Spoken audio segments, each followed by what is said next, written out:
Egunon, mila esker guztioi gaur Lesakako kulturetxera hurbiltzeagatik.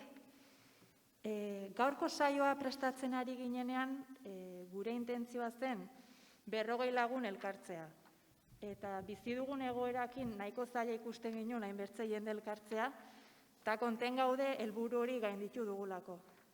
Beraz, eskerrik asko etortzeagatik. Badakizuen bezala, Bortzirietan gogoeta prozesu bat jarri dugu martxan, eta Bortzietako euskalgintzaren norabide berria erabakitzea dugu helburu.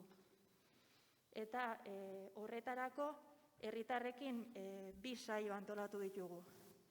Lehendabizikoa gaurkoa izango da, eta bigarrena maiatzaren 29koa. Oroitarazi nahi dizuet, bigarren saio horretan berriz ere izena eman beharko duzuela, ez da nahikoa izanen saio hontako emandako izen ematearekin, deialdia zabalduko dugu eta berriz ere izena eman beharko duzue. Orduan, gehiago luzatu gabe, gaurko egitarauaren aurkezpena eginen dizuet. Lehendabiziko, Patrik, Mankomunitateko Euskara Teknikariak, Bortzietako Euskara Mankomunitatearen sorrera eta ibilbidearen inguruko azalpena emanen digu. Ondotik, Kike sartuko da, Kike Amonarriz, hemen dugu gurekin, eta solasaldi bat prestatu du, pixka bat gu gaian zentratzeko eta hausnarketarako bidea irekitzeko. Ondotik, 3 esperientzia izautzeko aukera izanen dugu. Tolosaldeko esperientzia Mikel Artolak kontatuko digu, Hernaniko esperientzia Irantzu Jauregik, eta bukatzeko Arrasateko esperientzia Saioa Irastortzak kontatuko digu. Orduan, hitzaldiak aditzen ari zareten bitartean, eskatu nahi dizuegu pixko bat entzute aktiboa martxan jartzea. Hau da, hemen kontatzen diren gauzen artean zerbait interesgarria dela iruditzen bazaizue, emandako paper horretan idatzi. Gero talde dinamikan erabiliko dugulako. Orduan, 3 hitzaldi hauek bukatzerakoan, Kikek errandakoa borobilduko digu eta galderak egiteko tarte bat ere irekiko dugu. Hizlari eta galderak egiteko. Ongi. Gero, atsedenaldi bat eginen dugu, 20 minutuko atsedenaldi bat, eta aukera izango duzu kulturetxetik ateratzeko, alden neurrian ere arnasa hartzeko, eta hor sarrean ere kafe makina bat baduzue, zerbait hartu nahi baduzue, aprobetxatzeko. Eta behin pilak kargatu ditugula, talde dinamikarekin hasiko gara, Talde dinamikaren inguruko oharrak atsedenaldiaren antzinetik emanen ditugu, batez ere atsedenaldiaren ondotik ez garelako hona etorriko. Talde dinamikak bertze gela batzuetan eginen ditugu, taldetan banatuta. Baina horren inguruko oharrak gero emanen ditugu. Ongi. Hau da gaur goizerako prestatu dugun egitaragoa, eta erran bezala, orain Patriri hitza emanen diot, eta Bortzitako Euskara Mankomunitatearen sorrera eta izandako ibilbidearen aurkezpena eginen digu. Egunon, jardunaldiari hasiera ematea tokatzen zaigu. Hemen fokoen azpian pentsatuko duzu berua egiten dula, baina gehiago erran nuke momentu honetan hotza dela sentitzen dudana, hotza eta urruntasuna ez. Ez da guk gaurko pentsatua genuen eszenatokia egilarra, baina egoerak honetara behartzen gaitu eta espero dugu goizean zehar giroa goxatzen joanen garela. Gu labur arituko gara eta neritzek errandun bazala gure ondotik eta zuen lasaitasunerako segidan hemen izanen dire hizlari bisiak eta komunikatzaile onak. Aurkezpen labur hau kokatze aldera mankomunitateaz eta euskara batzordeaz arituko gara orain. Batetik gogora ekarriko dugu mankomunitatea ze testu ingurutan sortu zen, nola, zergatik sortu zen, eta bertzetik labur bada ere kontatuko dugu 30 urteko ibilbide horrek zer eman duen. Iruditzen zaigu ariketa hau egitea garrantzitsua dela, etorkizunean zerbait berria edo sortzen baldin bada, nahita nahi ez orain arte egin dena ezagutu behar delakoz. Eta ohar moduera erran nahi genuke gogoeta hau prestatzen mankomunitateko teknikariak ibili garela, Urko eta Bilek, eta, nahita nahi ez ikuspegi hori du, ez? Gure ikuspegia teknikariena, mankomunitatearen barrenetik gauzak bizi izan ditugun moduan eta ikusi eta ikasi izan ditugun moduan kontatuko ditugu. Egilarran, lotsa pixko bat ere ematen digu sorreraz gu aritzeak, publikoan badelako dozen erdi bat lagun benpin, garai hartan lehenengo personan bizituzuna ura dena, eta, espero dugu haie guri kontatutakoa guk zueri behar bezala transmititzea. Sorrerari buruz, mankomunitatea ofizialki 1980an sortu zen, baina ez da hori guri gaur interesatzen zaigun data, aintzineko urteak gehiago interesatzen zaizkigu.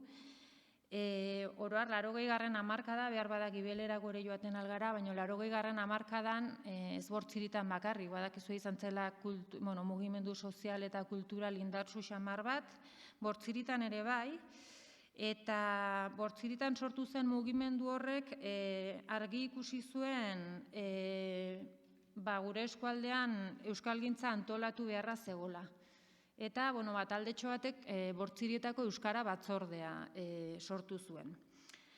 Talde hori orduko udal ordezkariekin harremanetan jarri zen, eta, badakigu eztabaida luzeak eta izan zituztela, eta, 1989an Euskara zerbitzua sortu zen. Euskara teknikari bat kontratatu zen, eta hor hasi zen olait lanean. Naiz eta, garai hartan hasi ziren pentsatzen juridikoki ze forma marzitzaion horreri, mankomunitate forma ematea erabaki zen, eta estatutuak eta onartu orduko, zen 1990ko maiatza dola.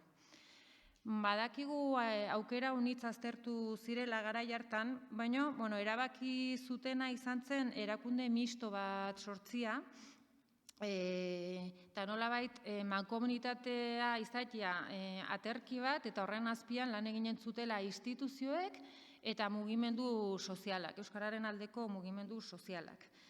Eta, horrela sortu zuten zuetako haunitzek ezagutzen duzuen egitura hau, ez?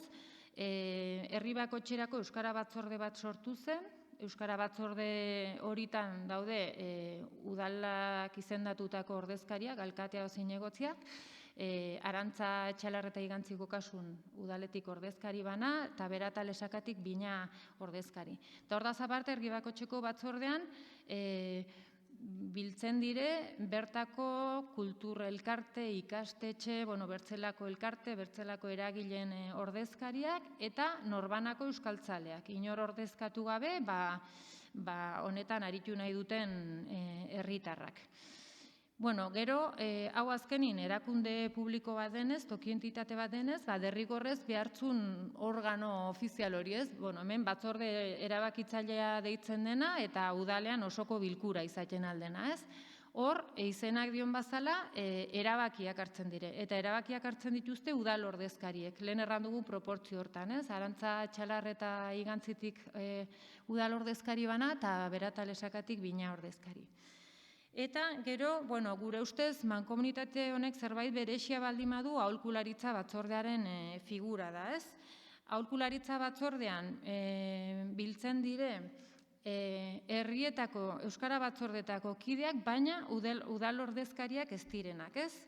Nolabait, hor nahi izan zutena izan zen mugimendu sozial horrek ahalik eta pisu gehien izan zezan mankomunitatearen erabakietan. Legez etzen posible izan aholkularitza batzordeak botorako eskubidea izatea, baina bai ahotsa izatea. Orduan, azkenean batzorde erabakitzaileak gehiengo osoz erabaki behar dituen gaietarako, adibidez planak onartzeko, aurrekontuak onartzeko eta beharrezkoa da aholkularitza batzordeak txostena egitea edo bere iritzia ematea.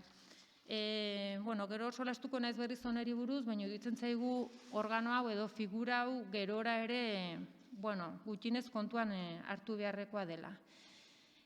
Horrela sortu zen mankomunitatea eta erran bezala 30 urteko ibilbidea egin du. Zer gertatu da 30 urte horitan? Bueno, batetik, uste dugu mankomunitatea erakunde bezala hazi egin dela, baliabide ekonomikoak gehitzen joan dire, egitasmoak ere bai, egitasmo berriak sortzen joan dire, batzuk finkatu dire, bertze batzuk ez, baina berriak ere sortzen dire, bigarren plan estrategikoa garatzen ari gara. Bertzalde, diru laguntzen politika ere sendotzen joan da, Euskalgintzako taldei mankomunitatetik ematen zaizkion laguntzak sendotzen joan dire denborakin, eta horrez gain, adibidez, Nafarroan aitzindaria izan zen mankomunitate hau euskara ikasleen diru laguntzen arloan, gaur egun euskara ikasten dutenei matrikularen 100% ordaintzen zaie.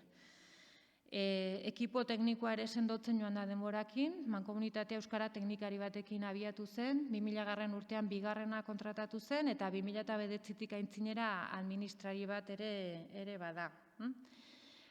Gaurko gaiari begira, gehiago interesatzen zaigu ikustea zer gertatu den hasierako mugimendu sozialarekin, ez?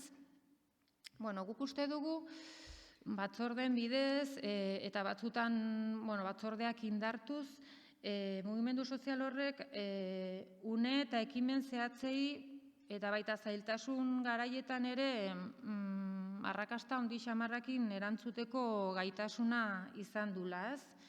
Adibide batzuk jarriko ditut, adibidez Tipitapa telebista sortu zen garaian dirua bihartzen eta euskara batzordetan sortu zen ekimen bat, diru bilketa bat iteko, nahiko arrakastatsua izan zena. Mankomunitatearen 20. urte hurrena erako ere erronka handi xamar bat planteatu genuen eta arrakastaz erami genuen aintzinera. Gero partaidetza prozesuak planteatu ditugu plan estrategikoak egiteko eta bigarrena pandemiaren testuinguruan emandat ez da izan nahi genuen bezala, baina lehenbizikoan 100 lagun biltzea lortu genuen. Ekimen zabalagoak ere etorri direnean maiz euskara batzorden bitartez erantzun zaie, adibidez euskaraldia edo korrik arekasu haunitzetan euskara batzordetatik bideratu da, eta Horrez gain, erranen genuke jakin dugula 30 urteotan zenbait momentutan gelditu eta pentsatzen, ez? Orain aurkezpen hau prestatzen ari ginela artxiboan begitzen hasi gara eta topatu ditugu 7 edo 8 gogoeta saio, intentsitate ezberdinetakoak, baina ariketa hori ere egin dugu, ez? Eta herrietako euskara batzorde, funtzionatu dute 30 urteotan, bere gora-behera guztiekin funtzionatu dute. Baina galdera da, hasierako mugimendu sozialura, iniziatiba izan zunura, hau dena montatzeko eta arekin ze gertatu denez, ikusten dugu apaltzen joan dela, eta mugimendu sozial autonomoaren ezaugarri hura urtua gelditu dela erakundearen barrenean, edo mankomunitatearen barrenean, ez? Ikusten dugu mugimendu bezala autonomia falta izan zaiola, mugimendu autoeratuaren ikuspegi falta, ikusten diogu, inertziaz funtzionatzeko joera nagusitu da behar bada eta dinamismoa ere falta izan da, lasaitze bat ere gertatu da, eta hori mugimendu sozial haunitzetan gertatzen da, ez? Hasieran badu indarra, gero erakundea sortzen da, eta erakundea sortzen den momentutik lasaitzen gara eta pentsatzen dugu erakundeak eginen dula dena, ez? Erlaxatzeko joera bat dago. Guk uste dugu ezkenukela pentsatu behar, ez da bortziritan ere, euskararen normalizazioaz arduratzen den erakunde sendo xamar bat dagolako, azkenuke pentsatu behar dena egina dagoenik. 3 hamarkadatan lortutakoa galtzen alda, estankatzen alda, eta hori ez gertatzeko uste dugu beharrezkoa dela mugimendu sozial indartsu xamar bat izatea. Are gehiago, historiak erakusten digu mankomunitateak izan dituen krisialdietatik ateratzeko zein garrantzitsua izan den herritarren edo herri mugimenduaren lana, ez? Autokritikare egin behar dugu, ze uste dugu denborakin teknikariok pisu gehiegi hartu dugula batzordetan, denbora gehiegi gure azalpenetan, informazioa haunitz eramin nahi izan dugu bileretara, eta azkenin lortu duguna izan da bilerak jaia erabat informatiboak izatea, gure azalpena, gure Eta azkenin espazio horik, ez dugu utzi espazio horiek izatea eztabaidarako eta gogoetarako tokia, ez? Parte hartzearen urritze bat ere gertatu da, bai kuantitatiboa eta bai kualitatiboa. Norbanako euskaltzaleen figura hori ez dugu lortu herritarra aunitz etortzea bere kabuz batzordetara.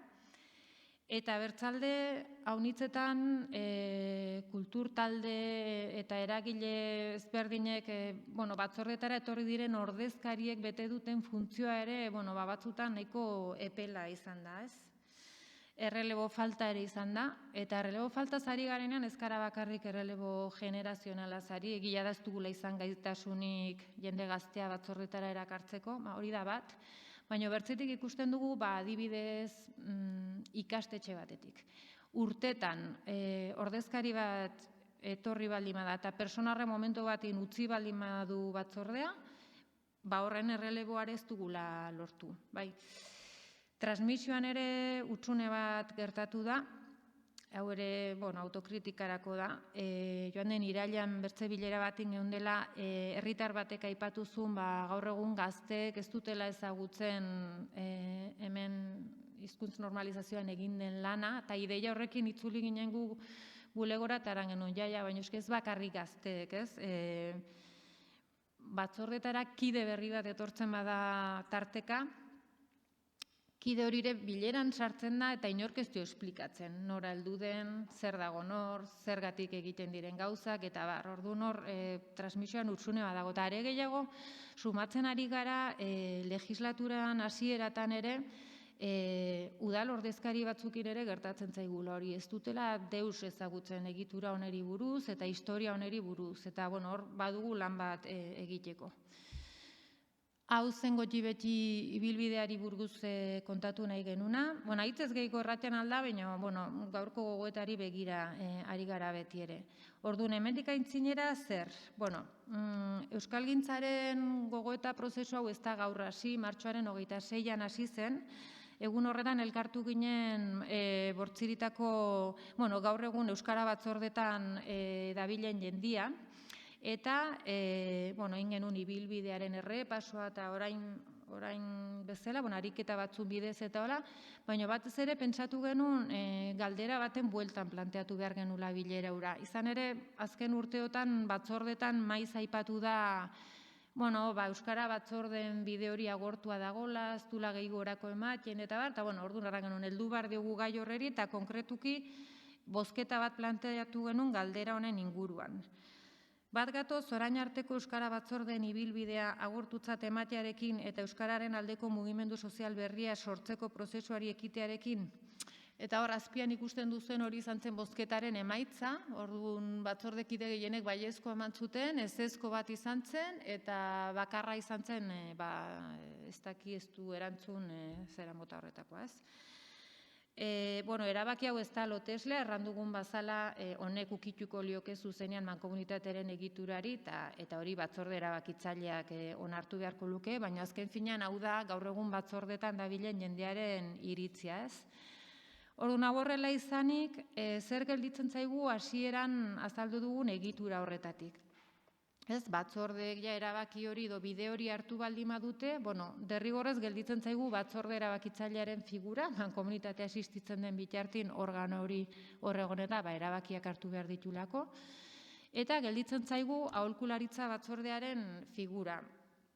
Errandugun bazala, etorkizunera begira, ez dakigu zer sortuko den, zerbait sortuko ote den ere, baina beti egon beharko da erakundearen eta mugimendu sozialaren arteko elkarlana, eta behar bada elkarlan horretarako organoa izaten alda, aholkularitza batzordea. Edo ez, edo orain da momentua, dena hankaz-goti paratzeko, dena birpentsatzeko, zerbait berria sortzeko, bertzerik gabe.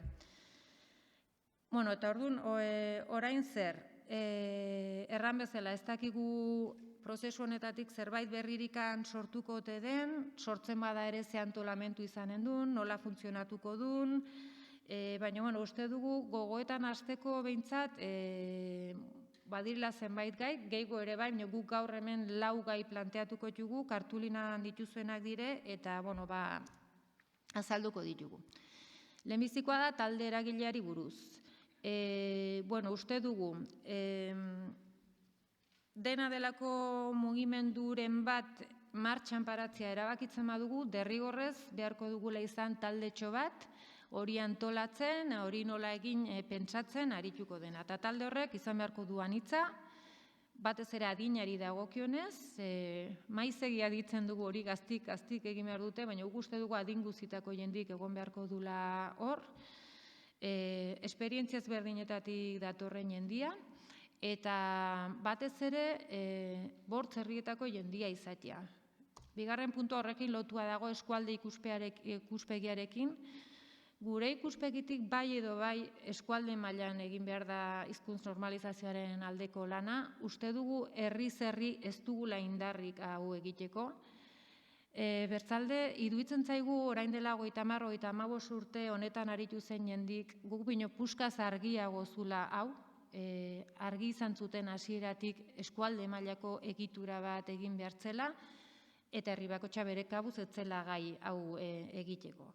Baina sentsazioa dugu azken urteotan hori galdu dela. Izugarri kostatzen da, bakoitza bere herrian bai, baina gero ja eskualdera salto egite hori izugarri kostatzen da. Hori nabarmen ikusi dugu euskaraldiarekin eta baita bertze zenbait gairekin ere.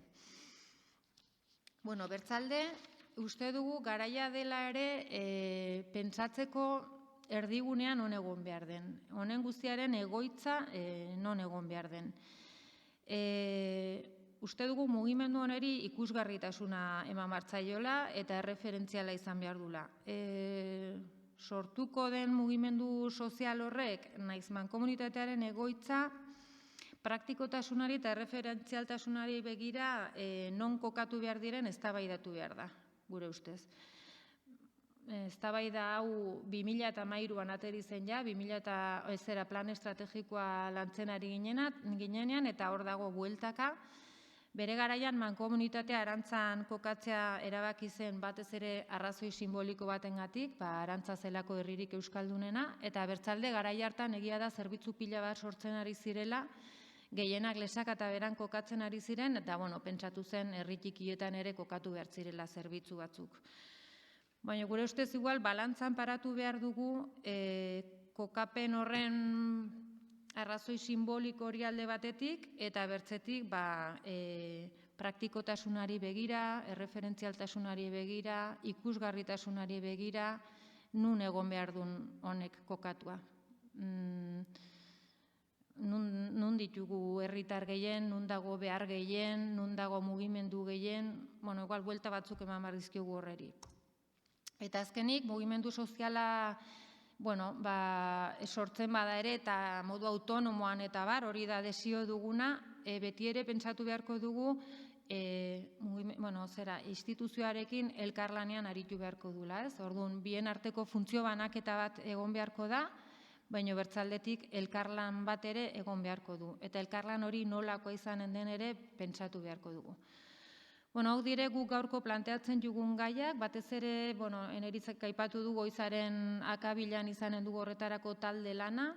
Bertze gaiak ere izanen dire eta burura etortzen mazaizkizue, apuntatu ze maiatzaren 29ko saioare horri izanen dugu horretarako, eta hori ez dadila izan eztabaida hau bakarrikan guk planteatzen ditugun gaiekin.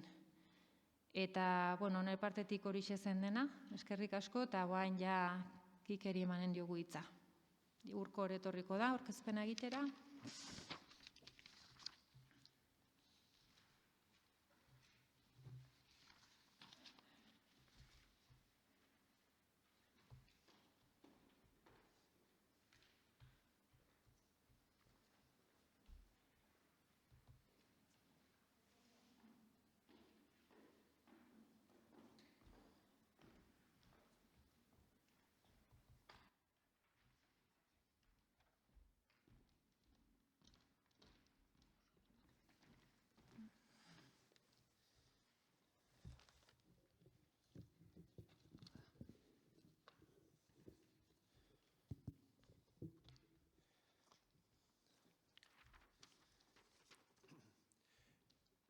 Egunon, Lehendabiziko hizlaria aurkeztea egokitu zain niri, eta ez dut esango aurkezpenik merezi ez duenik, guztiok merezi baitute, baita Kike Amonarriz Gorriak ere, gure artean aski ezaguna izanagatik. Tolosan sortu zen, 1971 euskaltzalea, soziolinguista, humorista, aurkezlea, divulgatzailea, hainbat arlo landu ditu eta bideoparoa egin du. Gaurkoan, bere ibilbide ekintzailea azpimarratu nahiko genuke. Euskararen biziberritze saio kolektiboan eta mugimendu sozialetik egindako bidea eta egiten duen ekarpena. Gaztetxo bat zela, Abeigarreko euskal udalekuetatik bueltan erabaki omen zuen euskaraz bizi nahi zuela. Izan ere, handik erabat motibatua bueltatu zen eta jende askori proposatu zion euskaraz hitz egiten hastea. Ordura arte bere bizitza eta harreman gehienak gaztelania ziren. Ondoren etorri ziren gau eskolak, Tolosaldea bir euskalduntzeko elkartea, Euskal Herrien euskaraz, Galtzaundi euskara taldea, Tolosako euskara zerbitzua, Siadeko ikerketa elkartearen sorrera, bere ibilbidea Euskal Telebistan eta abar. Ibilbide koherente, bezain originala osatu du. 2019an, Elena Lakaren lekuko hartu zuen Euskal Elkarteen topagunaren lehendakaritzan. Urte hartan bertan, euskararen bidegurutzetik liburua idatzi zuen, bere esperientziatik egindako lan sendo eta sakona euskalgintzaren egoeraren eta norabidearen inguruan. Bere hitzalditik, espero ditugu, etorkizuneko bortziritako euskalgintza berasmatzeko gakoak, eta horrez gain gaurkoan paper bateratzailea jokatuko du, berak aurkeztuko ditu gainerako hizlariak, eta eguerdiko dinamikarako idea nagusien bilduma egingo du. Mila esker gurera etortzeagatik eta zurea da hitza. Eskerrik asko, Urko. Horrelako aurkezpenak entzun da, gogoa ematen du ez hitz egitekoa. Baina, tokatzen da hitz egitea eta 10:10, 45 beraz, 11 gutxiotan, txanko, bukatuta. Hau, heldu dezaket, ez? Bai, hola mugitzeko. Horrela egingo dugu. Egunon guztioi eta, lehenik eta behin, eskerrak eman, aukera hau eskaini didazuelako eta egia esan gaur poz-pozik batetik lesakan gaudelako, muga pasa izan dugulako, horretarako aitzakia ere eman diguzuelako, eta Patriri eta euskara zerbitzuko, eta antolatu duzuen hoi, eskerrak ere egin duzuen lanaren gatik, segia da, gaur Mikelekin batera etorri garako txan, eta zen ona den puntuak ondo jarritako saio batera joatea. Tamen egia da, puntuak ondo jarrita etorri garela, eta saiatuko gara puntu hori erantzuten. Azteko, Patria entzuten ari nintzen, gogoan dut hemen bortzirietako komunitatearekin harremana aspaldikoa gara eta harreman hori ere aspaldikoa da, eta orain entzuten ari nintzaiola burura etorri zait, bi albiste eman behar dizkizu edala.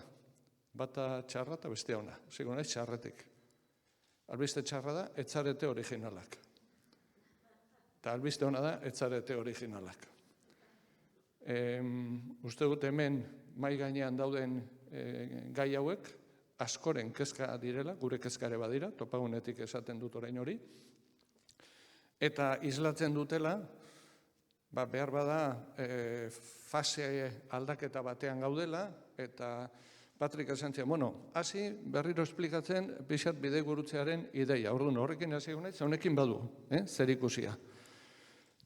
Lehenengo izenburua, herritarren aktibazioa euskara bizi berritzeko baldintza. Eta aktibazioa hitz egiten dugunean, zertaz hitz egiten dugun, gero azaltzen joango gara, baino 3 argazki horiek dira herritarren aktibazioa. Beste gauza askoren artean, aipatu dira beste batzuk ere, horretaz ari gara.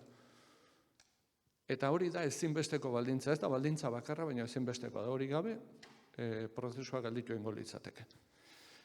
Bidegurutzearen inguruan, orain dela 3 urte, nik uste, beran martxo batean izan zen gainera, eta orduan batzuk entzungo zenuten, labur esango dut. Bidegurutzean gaudela, aipatu izan dugunean, 3 faktore klase aipatu izan ditugu, ez bata nazioartekoak dira, hemen ez naiz luzatuko, baina faktore guzti horiek globalizazioa, krisi ekonomikoa, pandemia, distantziak laburtu zaizkio, migrazio berriak, inglesa zabaldu da, internet, komunikazio sistema berriak. Horrek guztia mundua aldatu du, aldatzen ari da. Eta ari da aldatzen mundu guztia. Eta mundu guztiko hizkuntza komunitate guztiak eta hizkuntza guztiak ari dira nozitzen, ari dira bizitzen, ari dira beren haragian, bere komunitateetan, fenomeno guzti hauen ondorioak jasotzen. Eta esango genuke, historiaren azelerazio fase batean gaudela, esan ohi da, azkenengo denbora hauetan, eta azelerazio horrek mundu guztia ukitzen du. Horregatik, eta ekarri ditut adibide xume batzuk, gu mundu honetan, aiba, zer dan, bai, hoi da, bale, susto hartuet. Azken 2 hilabete hauetako, albiste batzuk dira. Notizio hori berrian etortziteken, euskara erabiltzen ez duten gazteak. Notizio hori atera zen, inork interesa bali badu, Ara egunkariak erderaz egiten duen edizioan. Interneten sartu zaitezkete eta irakurtzen bali baduzue, ikusiko dituzuen kasu guztiak ezagutuko dituzue. Ze, han gertatzen ari dena eta hemen gertatzen ari dena oso antzekoak dira. Hau, emakume hau, Islandiako hezkuntza ministroa da, eta otsailean protesta bat egin zuen Disneyren aurrean, Disneyk ez zituelako banatzen islandieraz bikoiztutako pelikulak. Uste dut, historia oso gertuko egiten zaigula.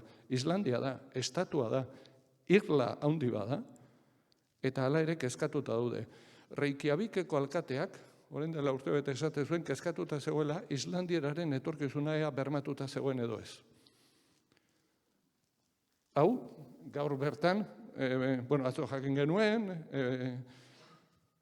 parlamentari Jakobinoek berrirore elegitea jarri dutela, berresteko manifestazioak, eta Quebecen ere kezkatuta daude, Quebecen, Kanadan, eta Quebecen frantsesaren biziraupenarekin. Edo, biziraupenarekin baino gehiago, kasu horretan esango genuke, frantsesak momentu hontan duen posizioarekin inglesaren aurrean.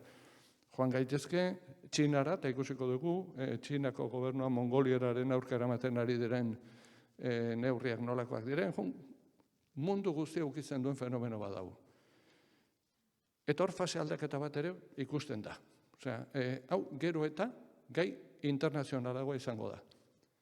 Eta gauza batetaz, ohartu gaitezen. Euskaldunak kontestu horretan erreferentzia importantea gara. Munduko beste hizkuntza gutxitu asko begiratzen ari dira Euskal Herrira. Eta uste horren kontzientziare izan behar dugula. Importantea da. Hori batetik, fase aldaketa hau, Euskal Herriari dagokionez, esango genuke, badaukala ere alderdi soziopolitiko bat. Azkeneko 10 urte hauetan ezautu ditugu argazki hauek. Argazki hauek imposibleak ziren orain dela 10 urte. Ez dut esplikatuko, badakigu denok. Aldaketak gertatu dira. Nahi baina handiagoa, txikiagoak hori beste kontua da. Baina hemen sortu dira beste aukera batzuk, orain dela 10 urte ez zeudenak. Eta horrek ere zerikusia du bidegurutzearen idearekin. Baina bidegurutzearen idea batez ere, aipatzen dugu datu soziolinguistikoetan oinarrituta. Eta esango nuke hor, argi eta garbi, gainera hori, bai Nafarroko iparraldean, Nafarroko zonalde Euskaldunean, eta Araba Bizkaiak Gipuzkoan ikusten dela argien. Beste kasuetan, matiz batzuk sartu beharko genituzke, eta hori, esaten dugunean, bidegurutze batean gaudela, esaten dugu batez ere idea honetatik, abiatuta. Datuak ikusten baldin badituzue, hauek dira 2018an egin ziren inkestako datuak, zonalde Euskaldunean, gutxi gora bera euskeraz ondo hitz egiteko gai, ila biaren, eta ulertzen dutenekin batera, esango genuke ulermena ila 3 laurdenetara iristen dela. Baina, bastan bidazoa eta Larraun Leitzaldean Euskaldunen portzentajea 18an 80%, eta Euskaldun hartzaileak ila 7%. Horrek esan nahi du, zonalde hauetan erdaldunen kopurua 13%koa dela. Baldin bagoaz adinetara, eremu euskaldunari dagokionez, eta berez zonalde honetan baino bajuagoa da proportzioa, ikusten duzue. Helduenen kasuan, edade txarra daukagunon zati hortan, edade txarra daukagu, da puñeta bat, euskaldunen portzentajea 50%, gazteenen artean 80%. Eta honi erantzi beharko genioke, euskara ulertzen dutenen portzentajea. Portzentaje horiek buruan, egiten genuen reflexioa zen, eta hau errepikatuko dut, da zonalde hauetan, gutxienez hemen Nafarroko iparraldean, eta EAN esango genuke orokorrean, gero bestetan nabardurak sartu beharko genituzke, baina gure inguru hauetan, lortu dugu 25-30 urte azpikoen artean euskararen ezagutzaren universalizazioa ia iristea. Gaude, euskararen ezagutzaren universalizaziora ila iritsita. Zengo egunuke bide bat egin dugu gure generazioa atzea botata, 50% ezagutza zen horretatik, pasagara bidea eginez, ila 80% ezagutzara, eta esan genezake, ila 100% iritsi garela. Euskarazko matrikulazioak gure ingurune hauetan, ereduan ila hone iritsi dira. Eta orduan galdera da. Eta belaunaldi batean egin dugun bide honen jarraipena, nun dago. Eta bide horren jarraipen ezinbestekoa eta esango nuke nagusia, hezkuntza zaintzen jarraitu beharra dago, zehor, bestelako erronkak ere ari zaizkigu sortzen, hor ezin dugu defentsari jetxi, baina horren jarraipena erabileran dago. Eta orduan, esaldi batekin laburbiltzen dut, nolabait esateko bidegurutzearen idea, eta da. Lortzen balin bat dugu, hurrengo belaunaldian, ia ezagutzaren universalizaziora iritsi den belaunaldi horrek, momentu honetatik aurrera jada, erabileran aurrera pauso sendoak ematea, lortuko dugu euskara, Europan tamaina ertaineko hizkuntzen egoerarantz bideratzea, normalizazioarantz bideratzea. Baina ez badugu lortzen, ia euskararen ezagutzaren universalizaziora iritsi den belaunaldi gazte honek hurrengo 10 urtetan pauso sendoak ematea erabileran, gertatuko da. Hurrengo belaunaldiak ikusiko duela guraso guztiek euskaraz badakitela, baina ez dutela egiten. Eta orduan galdetuko de, y esto, para qué es? Hori da. Nolait esateko, bi horiek. Gaurdanik dagokigu, bide handia egin dugu, baina gaurdanik dagokigu, hurrengo belaunaldiari begira, erabileraren inguruko baldintzak, aukerak, ilusioak, motivazioak sortzea denoi. Eta hori da, bide gurutzearen, idearen, laburpentsua, labur esateko. Eta horrekin lotuta, bidea nagusi, eta hobe badakizkigu, kale erabileraren datuak, 89tik 2006ra mantxo baino gorantzko joera izan zutenak, eta hortik gora ikusi genuena bajisten ari zirela. Neurri handi batean, esango nuke, euskaraldiaren inguruan, euskaraldia etorri balima da, neurri batean, grafiko honen ondorioz etorri dela, eta euskalgintzan, eta bai erakundei dagokienez, bai mugimendu sozialei dagokienez, gertatu diren gauza asko eta asko, grafiko honen ondorio izan direla. Momentu batean ikusi genuelako, kontuz, irabazitakoa galdu liteke. Are gehiago, galtzen ari gara. Eta horrek, nik uste dut alarma guztiak piztu zituela. Eta Nafarroara etorrita, Xabier Erizek prestatutako grafiko bat ikusteko, zein izan den evoluzioa 91tik 2016ra. Jarrerak, alde gehi oso alde, ezagutza eta erabilera. Datu hauen inguruan esplikazio asko egon daitezke eta irakurketa asko, baina horiek dira datuak. Eta horrela ikusten duguna da, bai aurreko erabileraren datuan, bai hemen inpas moduko bat. 2016-2017ko datuak dira, inpasarenak, berriak oraindik ez ditugu, baina hortik dator bidegurutzearen idea. Inpas batera iritsi gara, eta hemen arre ala so egin barra daukagu, eta egokitze zaigu arre egitea. Eta erantziko nuke, bidegurutzearen idearekin, han edo hemen inoiz aipatu izan dudan, eta Patrik aipatu duen beste bat. Eta da, 80ko hamarkadan martxan jarri ziren, nola esango nuke euskararen instituzionalizazioa 80-85 urtetan, 80ko hamarkadan hasi zela, orduan sortu zian legeak, sortu zian ETB, sortu zen Bortzirietako Euskara Komunitatea, sortu zen hainbat erakunde, eta erakunde horiek sortu zituen belaunaldia jubilatzen ari da. Laizter esango dut gara, baina oraindik ez. Bizi ziklo bat, bete da. Zuek betetzen ari zareten hau, eta krisi moduko hau, esango nuke euskalgintzan hainbat erakundetan gertatzen dela. Besteak beste, eta topaguneak ere, Galtzaundi 80an sortu zen, aurten 30 urte bete ditu, badago eraberritzearen behar hori.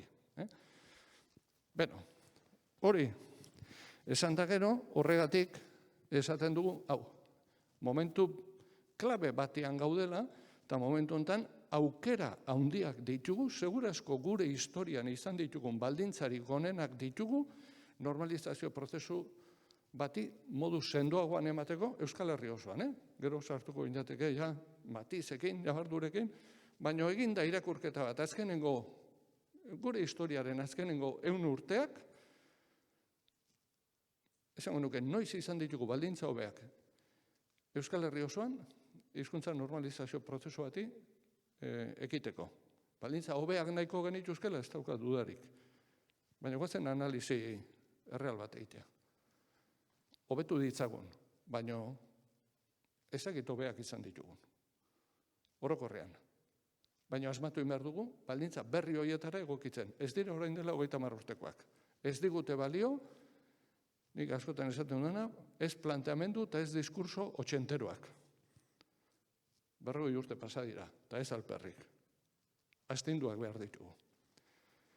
Bien, hontan, baina hau dana, egin da gero esango nuke, eta nondik etorri gara ona. Eta ona, etorri gara, eta ez gaite, eta ostetor, euskeraren normalizazio prozesuaren ezaugarrietako bat da, ezaugarri nagusietako bat, munduko beste prozesu batzuen aldean, batez ere prozesu sozial bat izan dela. Hau, herritik, herri mugimenduetatik, iniziatiba sozialetik, militantzia aktibotik sortutako prozesuak izan dira. Hau guztia sortu zen 0 laguntzarekin, ia. Eta gero etorri da, laguntza instituzionala edo babes instituzionala handiagoa edo txikiagoa, udal batzuetan handiagoa, beste batzuetan baino. Hemen, Nafarroan, ezagutu ditugu, aldeko gobernu oso gutxi, kontrako asko, baina beti onda ere, babestxo bat, handiagoa, txikixagoa, kontrako indarra handiagoa, baina batez ere, mugimendu sozialaren indarra izan da, ona ekarri gaituena. Horrek sortu du, hori da etxepare irakurtzen hasita, 1555 beti esate, Jalgiadi plazara, 500 urte pasa eta balio du, mezuarek. Lehenengo horri irakurri eta balio du. Coca-Colaren mezuek ez dute iraungo 500 urte. Etxeparerenak iraun dute. Daukau publizista hon bat, gure literaturan. Bien, baina hemen daukagu, hemen dago klabeetako bat. Hemen dago klabeetako bat.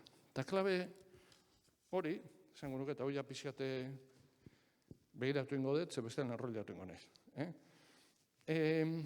Soziolinguistikan, hizkuntza planifikazioan, dabiltzan aditu guztiek, aitortuko dute gauza bat. Eta da, hizkuntza batek iraungo badu, jarraituko badu, indartuko bada, dago baldintza oinarrizko bat. Eta da, herritarrek nahi izatea. Eta herritarrek nahi izatea, gero, gauzatzen da bi aspektutan. Hizkuntza transmititzea, eta hizkuntzarekiko atxikimendu sozial horri esker hizkuntza erabiltzea. Hori da lehenengoa. Eta gero dator, bigarrena da, horrekin biziraun dezakezu, eta gero dator ja babes instituzionala behar da. Babes instituzionalik gabe aguantatu liteke, erresistentzia egin liteke, biziraun liteke, 2-3 belaunalditan. Ez gehiago. Gero babes instituzional hori behar da aurrera egiteko. Baina, herritarren atxikimendurik ez baldin badago, babes instituzionala ere alperrikakoa izan liteke. Eta horren adibide dexente badaude munduan ere.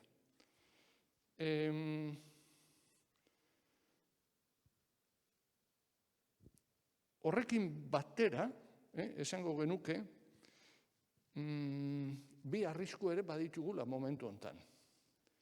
Eta da, eta Patrik aipatutakoek zerikusia dute horrekin. Gehieginzko instituzionalizazioa edo instituzioetan delegatzea.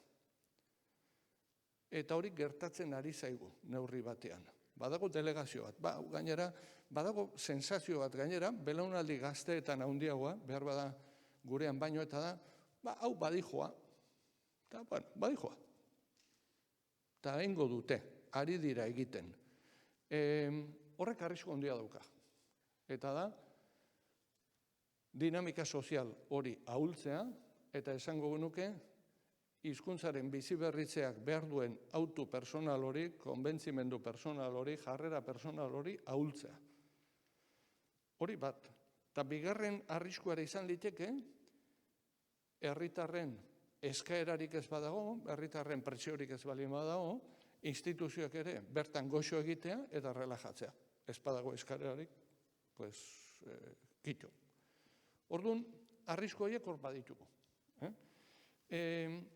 Egin dezagun kontu, hemendik aurrera, ez euskararekin bakarrik, islandierarekin ere, edo frantsesarekin Quebecen, edo galesarekin, edo maorierarekin Zelanda Berrian, herritarren autokonstientea izango da, baldintza ezinbestekoa prozesuak aurrera egin dezan. Eta instituzioetatik ere, prozesu honi, babesa ematen, bultzada ematen, jarri dezaten. Hori izango da ezinbestekoa. Besteak beste, eta pandemian ikusi dugu, hizkuntza hegemonikoen indarra sekulakoa delako. Eta iristen zaigulako gure etxe barruetaraino. Adibide bat jartzearren, ikusentzunezkoen inguruan, azkenengo urtebete honetan ikusi dugun bilakaera. Gure etxe guztietan, guain galdetuko banu hemen. Orain dela 2 urte zenbat zeundeten abonatuta plataforma batean, segurazki beso gutxi altxatuko ziren. Eta galdetuko genuke, eta orain zenbat gaude, altxatuko lirateke beso asko. Eta hor aldaketa bat egon da, eta ez da izan ona euskararen zat. Gero, hortaz, itzein liteke, baina, ez gara luzatuko. Hizkuntz inertziek beti jokatuko dute hizkuntza hegemonikoen alde. Beraz, guk behar ditugu bi babes. Babes instituzional bat, esango genukena, diskriminazio positiboa eta lehentasunezko jarrerak bultzatuko dituztenak gure hizkuntzen alde, baina batez ere behar duguna da, ahaldundutako herritarren multzo zabal bat. Hizkuntz autu hori egunean egingo dutenak.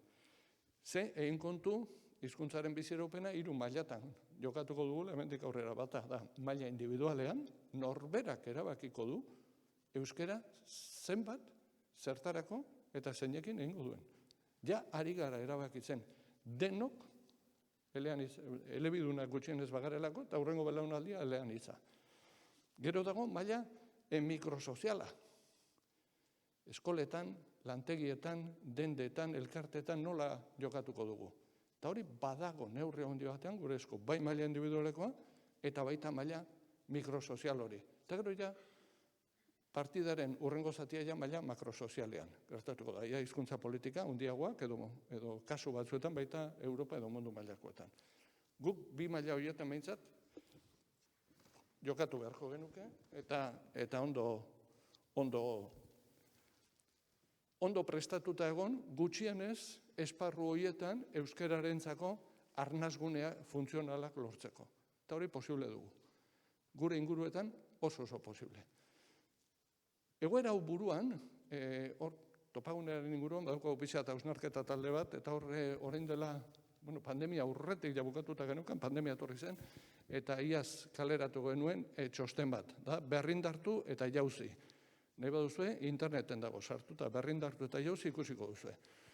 Eta hor, galdera bat planteatzen genuen, ez? Eta zen, egoera honetan, fase aldaketa honetan, urrengo 10-20 urtetara begira, non jarri beharko genituzke lehentasunak. Hizkuntzaren biziberritze prozesuari begira. Eta eskema honetara iritsi ginen. Eta da, orain arte, arrazoi osoz eta logika handiz, gure baliabide personal, ekonomiko, sozial gehienak hezkuntzan jarri ditugu. Euskaldunak sortu behar genituen. Eta hori lortu da, ikusi dugu lehen. 30 urte hauetan, ezer lortu balin bada, izan da Euskaldunen kopurua handitzea. Bere gabezia guztiekin, badakigu, denak ez direla maila honarekin atera, hori guztiak badakizkigu, utxune guztiak, baina lortu behintzat hori lortu da. Gaur egun, bortzirietan, euskara ulertzen ez duen 15-18 urteko gazterik ez dago, ezpada etorri berria dela. Edo oso despistatu da bilela munduan. Gertatu liteke, baina, ez dira, bakanak dira. Hori lortu da. Hemen erronka berriak ere ari zaizkigu sortzen. Eta horiei erreparatu beharko diogu, eta hori hemen zaudetenok eta hemen gaudenok ere horri erantzuten asmatu beharko dugu. Eta da, etorri berrien integrazio linguistikoa nola lantzen den, gaur egun familia erdaldunetan bizi eta euskararekiko harreman gutxi duten hoien hizkuntza maila nola emendatzen da, nola handitzen da, nola hobetzen den, hor kultur konsumoa nola zabaldu, hor baditugu erronka oso potenteak jarraitu beharko dituguna. Batzuk lehendik zetoztenak eta gaur beste batzuk handitu zaizkigunak. Baina aurrera begira, urrengo belaunaldi begira, nun jarri lehentasunak. Eta orduan, gure irudikoz, bi dira ezinbestean lehentasuna behar dutenak eta jauzi bat behar dutenak. Eta jauzi esaten dugunean, ari gara maila kuantitatibo eta kualitatiboan jauzi bat ematearena, ez? Jon Sarasuak esate zuen, hemen planteatzen ari garena da Guggenheim berri bat.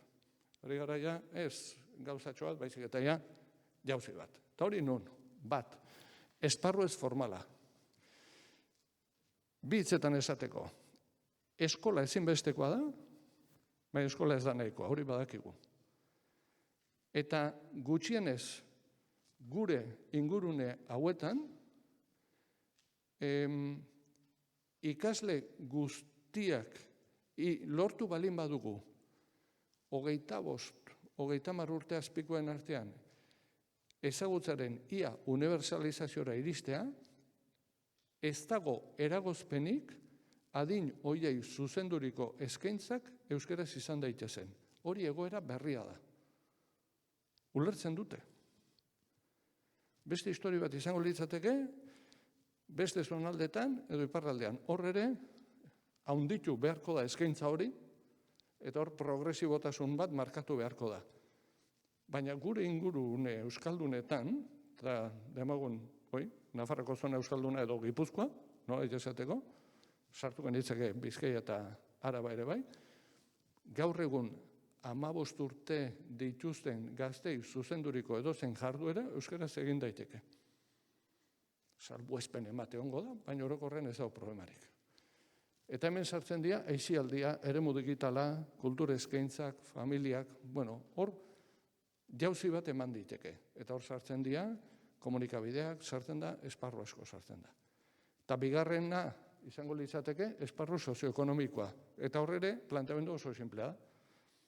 Zertarako ari zarete, batzuk, aritu zarete, edo ari dira gure, izan alabak ez dut esango, ja, hilobak esan barrak, ja, praktikamente, zertarako ari dira euskara ikasten, gero, gutxienez euskeraz ere lan egiteko aukerarik izango ez badute. Beraz, hezkuntza sistemaren jarraipen logikoak izango litzateke, eta izan behar du esparru sozioekonomikoan ere jauzi bat ematea. Uste dut hor, baditugula bi esparru oso potenteak. Eta Patrik aipatutako puntuei lotuta, hemen ja hasten gara usaitzen, hau euskaldunduko bada, mugimendu sozial indartsu baten behar ezinbestekoa dela. Eta zi gaitezke sumatzen, hor ere bai, baina hor behar bada, hanka instituzionalak zeregin handiagoa izan dezakeela. Eta baita beso teknikoak ere. Hasten gara, horre nabardura batzuk ikusten.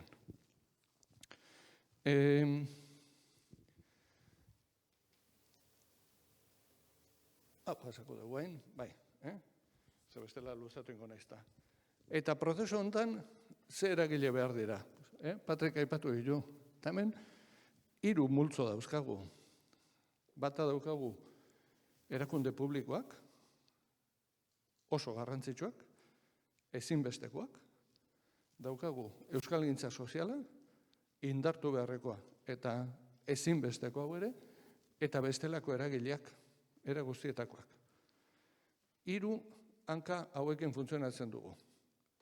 Horrela funtzionatu izan dugu beti, eskema hau ere erabili izan dugu euskaraldia esplikatzeko, baina eskema honek balio digu euskararen hurrengo urteetako biziberritze prozesuari ekin ahal izateko. Eta hau, bortzirietan nola? Eta, azken batean, hemen dauzkagu. Jarri dut, bortzirietako euskararen,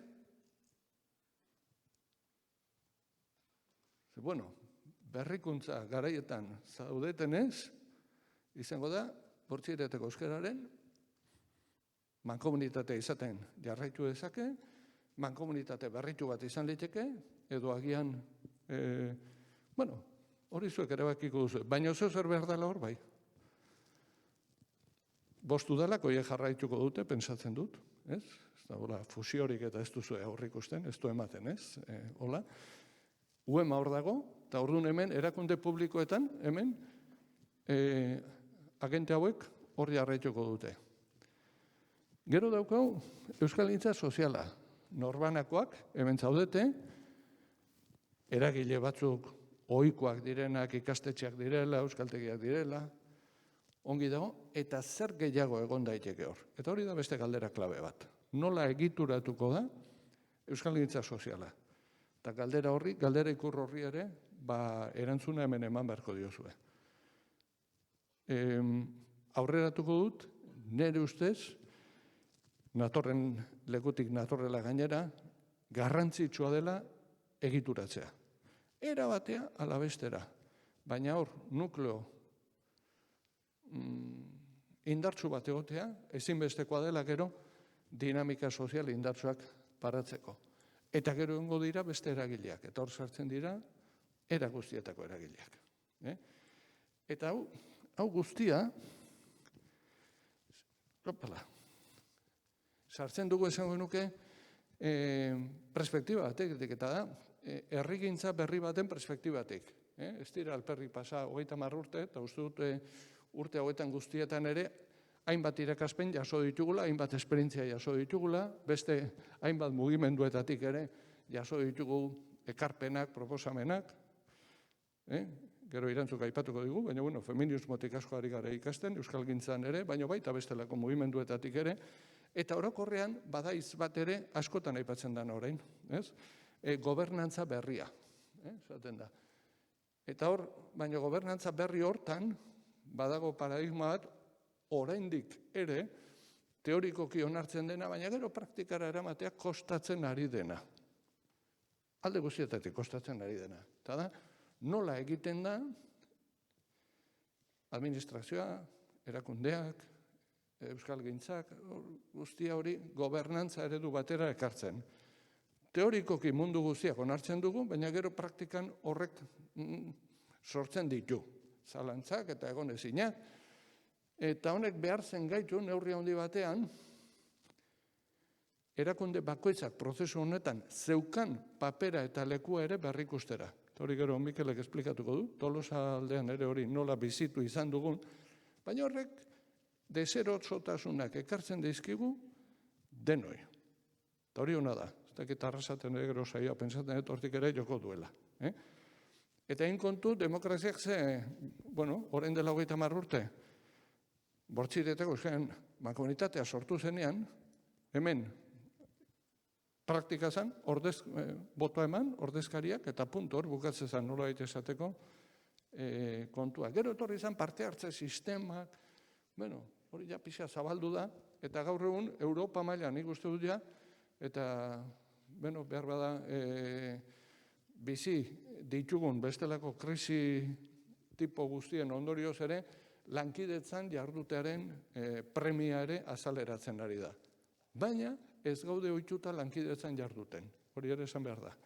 Eta denok ditugu gure mesfidantzak, gure beldurrak, gure zerrin behar da, denok bertan goxo egiteko joera dugu, hori guztia daukagu hor. Eta guzti honekin lortu nahiko genukena da, euskararen biziberritze prozesua ere, erdigunera eramatea eta erdigune aktibora eramatea, ez? Hau, ondo. Izango genuke, eta hau, topala betik ateratako hausnarketa batzuk dira ere, ze prozeso guzti honetan, gero da, nun kokatzen garen, nora iritsi nahi dugu, eta irutza izango badirela irizpide batzuk oso oinarrizkoak direna, baina aintzat hartu beharrekoak. Eta leheno ere, bateren bat aipatu da hemen, ez? Aniztasuna aipatu da, guk zoru komunaren idea ere landu izan dugu, ez? Zoru komuna zer da azkenean, hemen balin bagaude, da zerbaitek lotzen gaituelako. Eta hori da, batzen gaituen hori da. Zoru komuna, eta kasu honetan esango genuke, euskera jendea, hori xamarren termino erabiltzeagatik, badagoela gure helburua litzatekela, euskalduntasunetik eta euskalgintzatik gure ekarpena egitea mundu hobe baten alde. Hori da, gure posizioa. Eta hor, euskara jende horrek, guk nukleo horretatik aktibatu nahi dugu, mugitu nahi dugu gure hizkuntza komunitatea. Baina hori egin nahi dugu beste dinamika sozial eraldatzaileekin batera, eta gero gainera, euskal gizartea eta mundu guztia ere mugitu nahi dugu. Eta hor, perspektiba desberdina daude, estrategia desberdinak ere erabili beharko dira, baina azkenean guk esparru osoetara iritsi nahi dugu. Nondik, eta hau dena, nondik hasi? Hemendik. Soluzioa hemen dago. Hau ezakit notizio hona dan, edo txarra dan. Baina edo zuek egiten duzuen, edo sinistuta egon zaitezte, gaur ona etorri ez diren batzuk egongo dira, baina nukleoa hemen dago. Beraz, ezin duzu eskapatu. Gauzak dian bezala. Zuek zarete. Egokitu egin zaigu. Zorti hori badaukagu, hori ere badalbiste ona. Guri egokitu zaigu. Hemen balima gaude da, badaukagulako kezka, badaukagu ilusioa, egin nahi dugulako, horregatik gaude hemen. Gero, bakoitzak baduka bere kokapena, bere denborak, bere, denok ditugun gure kontuak, baina prozesu hau, leku guztietan urte batzuk baditugu, orain ere batera eta bestera tokatzen zain mugitzea, eta hemen horrelako prozesu bat mugitzeko ezinbestekoa da motore bat. Eta horri, deitu nahi duzuen bezala, nik talde eragilea deitu diot, baina horrek mugitzen du. Horrek fallatzen duen kasuetan, prozesuak ez dira aktibatzen. Azkenengo urte hauetan, egokitu zait hainbat lekutako prozesuak ezagutzea, talde eragile hori eratu den ia kasu guztietan, gaur egun badago, edo euskara elkarte bat, edo talde bat mugitzen dana, edo batzorde bat, edo badago. Mugitu da. Hori egituratzea lortu ez duten kasuetan, esango nuke, gelditzen da dena, gaur egun oso modan dagoen, termino batekin esateko, egoera likidoan. Hor dago, baina norbaitek harria botatzez badu hori ez da mugitzen. Eta kasu horietan nork botatzen du harria, bagarbi esan da, edo euskara teknikaria, horretarako prest balin badago, edo baten bat kanpotik nahi, euskaraldien behar da, eta baten bat, horretarako bai, baina denbora, baina oso plik. Beraz, hemen badago, talde eragilearen behar hori badago, baina talde eragileak behar du ere, inguruan, bolondrez kuadrilla bat, esango duena, hainbesteraino ez, baina gu laguntzeko laneko betiko eskema, ez dugu ezer asmatzen. Eta gero noizbehinkako laguntzaileak. Iruditzen zait hau oso oinarrizkoa da, baina esan beharra dago. Hori garbi eduki behar dugu. Eta gero hemendik, bai, beste eragileekin, hezkuntzarekin, alorra soziatiboa herritarrak, hortik sortuko da. Gero hori nola egituratzen da norbeste historia da. Hor ja baditugu, asko ikasi dugu. Asko ikasi dugu zaintzaz, asko ikasi dugu militantzia moduez, asko ikasi dugu antolaketa eredu diferentez. Hori ja, beste kontu bat izango litzateke. Biepada, pasein naiz, ez? Bai, eta gero, zer egin, zate hau, Patrik jarritako puntuak dira, jo, eske zaila jarri dizkiu. Eta, funtzio banaketa nola egiten da? Bageneki, funtzio banaketa, barkatu, hau da. Nik ustet, herri bakoitzean diferentea dela. Are gehiago, herri edo eskualde bakoitzean demorarekin ere aldatu dela. Badira oinarri batzuk, oso simpleak direnak, eta zer dagokio hanka instituzionalari, instituzioak. Hanka instituzionalari, dagokio udalak, dagokio administrazioa, dagokio arauak, hori badagokio, hori hanka sozialak ezin duen, hori hanka instituzionala da. Hanka sozialari zer dagokio? Hanka sozialari dagokio aktibazioa, normalian hanka instituzionaletik inola ere egin ezingo lirateken hainbat aspektu. Logikoagoa da edabideak sortu behar balin badia hanka sozialetik sortzea, edo gazteekin zehoz egin behar balin badia hortik egitea, edo sustapena egitea, elkarte gintza lantzea ere logikoagoa da hanka sozialetik egitea. Eta gero beste guzti hau, hezkuntza, kulturgintza, lan mundua, ezagutza, sensibilizazio, digitalizazio, hori egin liteke batetik edo bestetik, edo bietatik, ondo banatuta. Eta uste hori aldatzen da herriz herri. Merkataritza leku batzuetan lantzen da zuzenean euskara zerbitzutik. Beste leku batzuetan lantzen da euskara elkartetik. Beste leku batzuetan kontratatzen da aholkularitza bat. Beste kasu batzuetan egiten da denen artean. Lan mundua oso desberdina da. Lan mundua lantzerakoan herriko denda txikia lantzea edo BM-ko arduraduren gara joan behar izatea. Oso desberdina da, 2 langileko tailer batera joatea edo 200 langile dituen enpresa batekin hitzen behar izatea. Eta hor sartzen da funtzio banaketa. Euskaraldian ikusi dugu hori ere. Oso desberdina da, Euskaraldia batzordetik voluntarioek egin ditzaketen bizitak eta lanak, edo jada euskara zerbitzuetatik, udaletatik bideratu beharreko kontuak. Hau da gero, behin horrelako prozesu bat lantzen hasten denean, oso aintzat hartu behar den puntu bat ikusteko, bat zein dar dauden, ze komenientzi dauden, eta zer egin daiteken. Baina uste dut, inertziak alde batera utzita, hau bai komeni dela oso ondo eta oso garbi eta oso zintzo jartzea mahai gainean, zein izango litzateke banaketarik egokiena kasu honetan bortxirietan.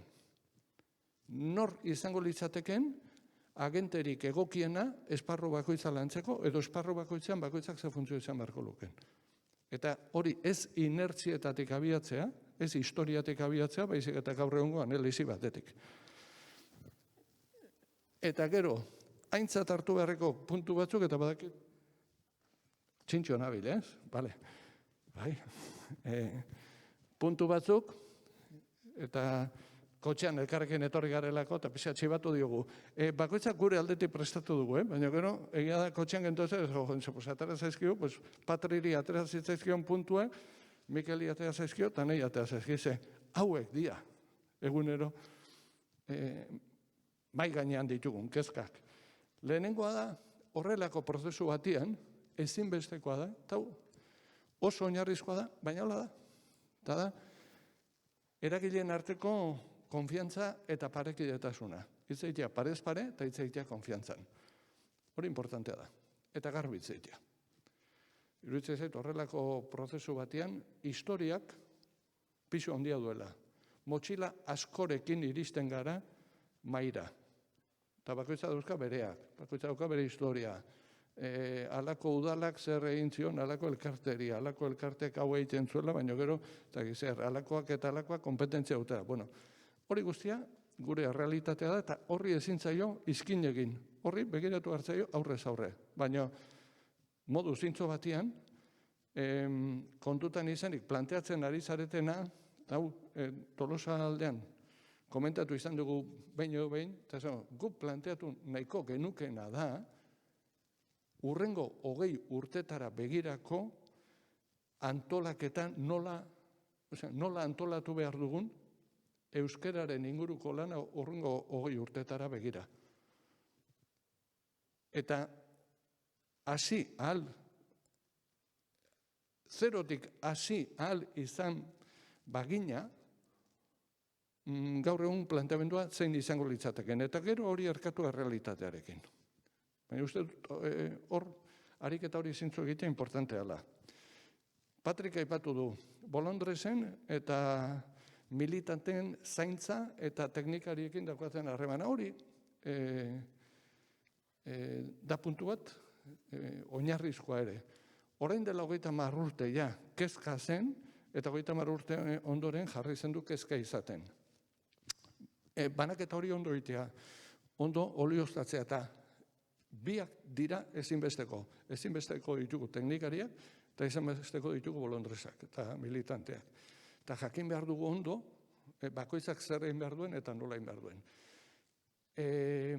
Eta hemen ere dauzkagu betiko arriskuak. Espalin badago inor tiratuko duena, pues, 6-8 lagun elkartzen dira, baina horren eragina ere oso mugatua da. Bapatean, teknikaria liberaturen bat bali bado, delegaziorako joera dago. Nola lortu teknikariek edo liberatuak beren lan egitea, baina aktibazio sozial hori elikatzeko modua izatea. Bueno, pues hori dira eguneroko kezkak. Eta leku batetik bestera aldatzen direnak.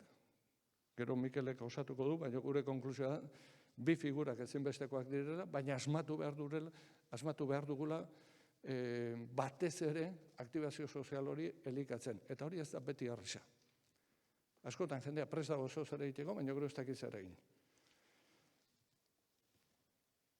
Eta ez zaigu hain erresa egiten askotan zer egin behar dugun. Eta hori izan, baina zer egin behar da. Ze kasu honetan egin beharrekoa, zer egin behar da, aktibazio eta eraginkorrez ari garenean. Oso erresa da, esan zute, ekintza batzuk antolatzea hori erresa da, baina hori baino sakonago jo nahi dugunean, hor gauza komplikatzen dira. Ambizioa eta egingarritasuna, bilak eduki behar ditugu. Izan behar dugu ambiziosoak, baino egingarri diren ambizioak. Eta hor, neurri hartzea ez da beti erresa izaten. Formazioa eta erreleboa. Eta hauek apuntatuta zeuden Patrik entzun aurretik. Pues hori ere etengabe landu beharreko kontu bada, beste esperientzian ezagutza, esperientzia asko daude Euskal Herrian, esperientzia on asko dago, eta gauza sortzen nahi dira. Pandemia bete-betian, Aiaraldean, kulturaren faktoria sortu dute, kriston proiektua martxan jarri dute. Arrasaten ari dira, osnarketa prozesuan, Elgoibarren ari ziren euskalgintza eta kulturgintza nola landu, Tolosaldean ari gara, gure saltza hauekin, iparraldean ari dira momentu hontan ere, kanpoari gunen inguruan horre dinamika berria sortzen. Iruñean, badago proiektu bat, ateratzen den euskal gune potente bat sortzeko Iruñaren erdigunean. Mugimendua badago, esperientziak badaude, elkarren berri izan behar dugu. Askotan, txokoegian gelditzen geha. Esperimentazioa, importantea da, esperimentatu behar dugu, eta Bortziriak oso leku ona da esperimentatzeko. Gehiago esango dut. Segurazki Nafarroan dagoen lekurik onenetako bat. Eta hori, zuen erantzukizuna ere bada. Eta hori ere esan behar da. Nafarroa euskaldunduko bada, kauen laletxe, Bortzirietatik tira behar duzue asko. Eta gero, iruditzen zait, horrelako prozesuetan, 3 gauza auki behar diala kontutan. Bata da, oso garbi eukitzea edo adustuta eukitzea, zer egin behar den. Garbi izatea, zer egin ahal den, baina baita ere, dabiltzanok, zer egin nahi duten, noizian behin ere, goxatzea. Eta ja, honekin bukatzen dut, eta konklusia guzti honena, pues egindako galderari nik erantzun hori emango niokela. Bueno, hoxe ba.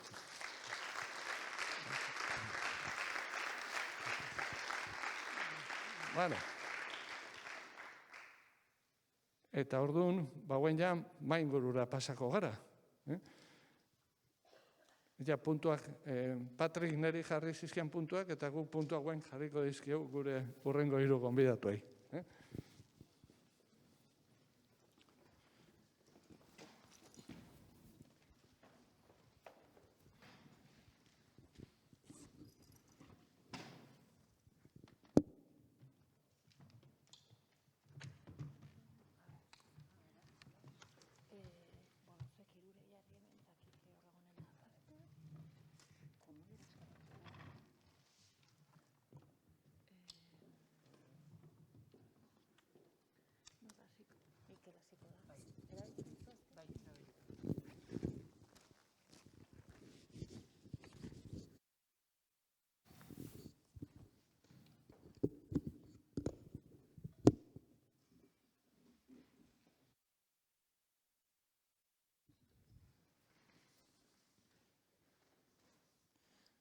Agian jarriko naiz hemen.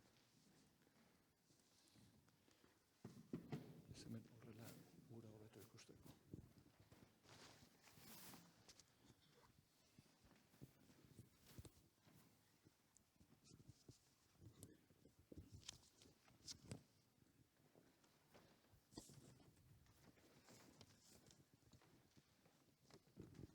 Por cierto, hace lekua,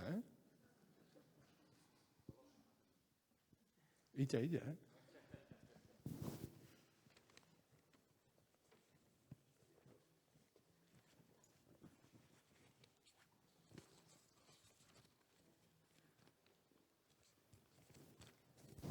Beratik ere etorriko zarete ona, ez? Galdera gaiztua da,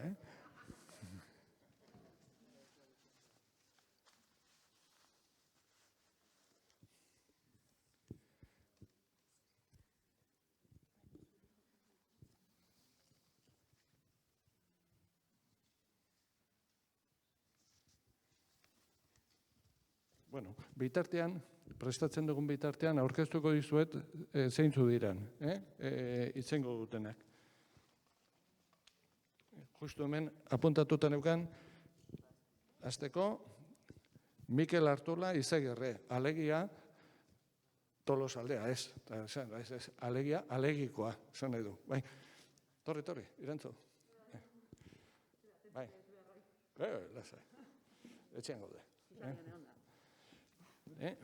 Bueno, Imanol Artola Izagirre, alegikoa, Tolosaldekoa, eta Galtzaundi Euskara Elkarteko zuzendaritzak idea. Eta hor koinziditzen dugu, eta pixat elkarren berri badaukagu horreatik. Galtzaundi, 80ko hamarkadan sortu zen, aurten bete ditu 30 urte, eta gu Tolosako elkarte bat ginen, momentu batian, Mikelek gidatutako gazte kuadrilla, ausart, lotxagabe eta zirikatzaile bat azaldu zitzaigun arte, esanez, zue Tolosarro bakarrik zer egiten duzue, hau Tolosa aldera zabaldu behar da, eta horrela pasa ginen, Tolosako talde izatetik, Tolosaldeko talde izatera. Eta bera kontatuko digu prozesu hau, gero Irantzu Jauregi Artola, Hernaniko, Udaleko, berdintasun, kulturartekotasun, eta lankidetza saileko arduradun teknikoa. Eta, pixak kasu honetan, Euskalgintzaren eremutik aterako gara, eta hori, pixate kulturartekotasun, plaza feminista zitzeingo dugu berak, Hernanin daukaten esperientzia, eta hau lotzen da, Leno Patrik aipatu duen gai batekin, eta da, espazioen garrantzia, espazioek ikusgarritasuna ematea bai gai jaue eta bai ematen egiten denari buruz, eta baita ere, pixat horren inguruan, lankidetza hori nola bideratzen da, eta bar. Eta gero, saioa Irastortza Telesea, Arrasateko Udaleko Euskara Teknikaria, batzuk zaharrenek gogoan izango duzuek, garai batean Euskal Elkarten mugimendu hasi zanean, erreferentzia nagusia AED izan zen, Arrasate Euskaldun dezagun, AED ja 30 urte bete zituen, eta leku askotan gertatzen den bezala, horrelako esperientziek badituzte bere gora berak. Normalean, mugimendu sozialetan, hau ohikoa da, badira momentu batzuk indartsuagoak, gero ahulagoak, eta azkenengo urte hauetan, hausnarketa prozesu sakon bat egin dute, zein egoeratan zeuden, eta etorkizunari aurre nola egin diezaioketen aztertzeko. Gutxi gora bera, hemen egiten ari zaretena, eta horixe kontatuko digu, eta ezakit eskerretik, horrela, uste horrela ganeukala, Mikel hasi, gero Irantzu, gero saioa, eta nimen txintxo ongoneiz apuntek hartzen. Egunon denoi, eta eskerrik asko gonbidatzeagatik, guretzako egia esan oso interesantea da zuek daramazuen prozesua, egia esan apasionantea ere bada guretzat, zuek dituzuen galderak, guk Tolosaldean ditugun galdera berberak dira, ez? Eta gainera badakit, guk gero azalduko duten Tolosaldeko Euskararen mailari begira, zuen mankomunitatearen adibidea ere izan genuela, eta hortik tirak ere aritu ginela bolada batean. Orduan, truke gixara ikusten degula gaurko hitzaldi hau. Kikek esan ditun, nik esan behar nituen gauza asko, orduan baina bernik esaten duten. Baina, saiatuko naiz, guk izan dugun esperientziatik eta esperientzia konkretutik zer atera dezakegun esaten. Gauza batzuetan eskualde antzekoa da zuena Tolosaldearekin konparatuta, beste batzuetan desberdina, eta kokatzeko eta esplikatuko dizuet Tolosaldea nolako eskualdea dan, eta eta ia hortik zuek zer atera dezakezuen. Hasteko, hiru hitzeko izenburua jarri diot gaurkoari, batetik eskualdatzea, eskuz aldatu zalako pixka bat Galtzaundiren gidaritza, eta hor sartu ginelako Kikek esan duen kuadrilatxo bat. Bestetik eskualdetzea, eskualde mailan jarduten hasi ginelako, eta bestetik eskutik heltzeaz edo eskutik ibiltzeaz, bai mugimendu soziala eta bai administrazio publikoa esan genezakena. Bere garaian, Patrik galdera batzuk egin zizkigun, eta nik 3 multzotan jarri ditut, gero 3 multzotan azalduko detelako gure esperientzia ere. Batetik, lehen aipatu dituen gauza horiek daude, eta pixka bat aktibazioari loturiko gauzak dira, lehenengo blokea.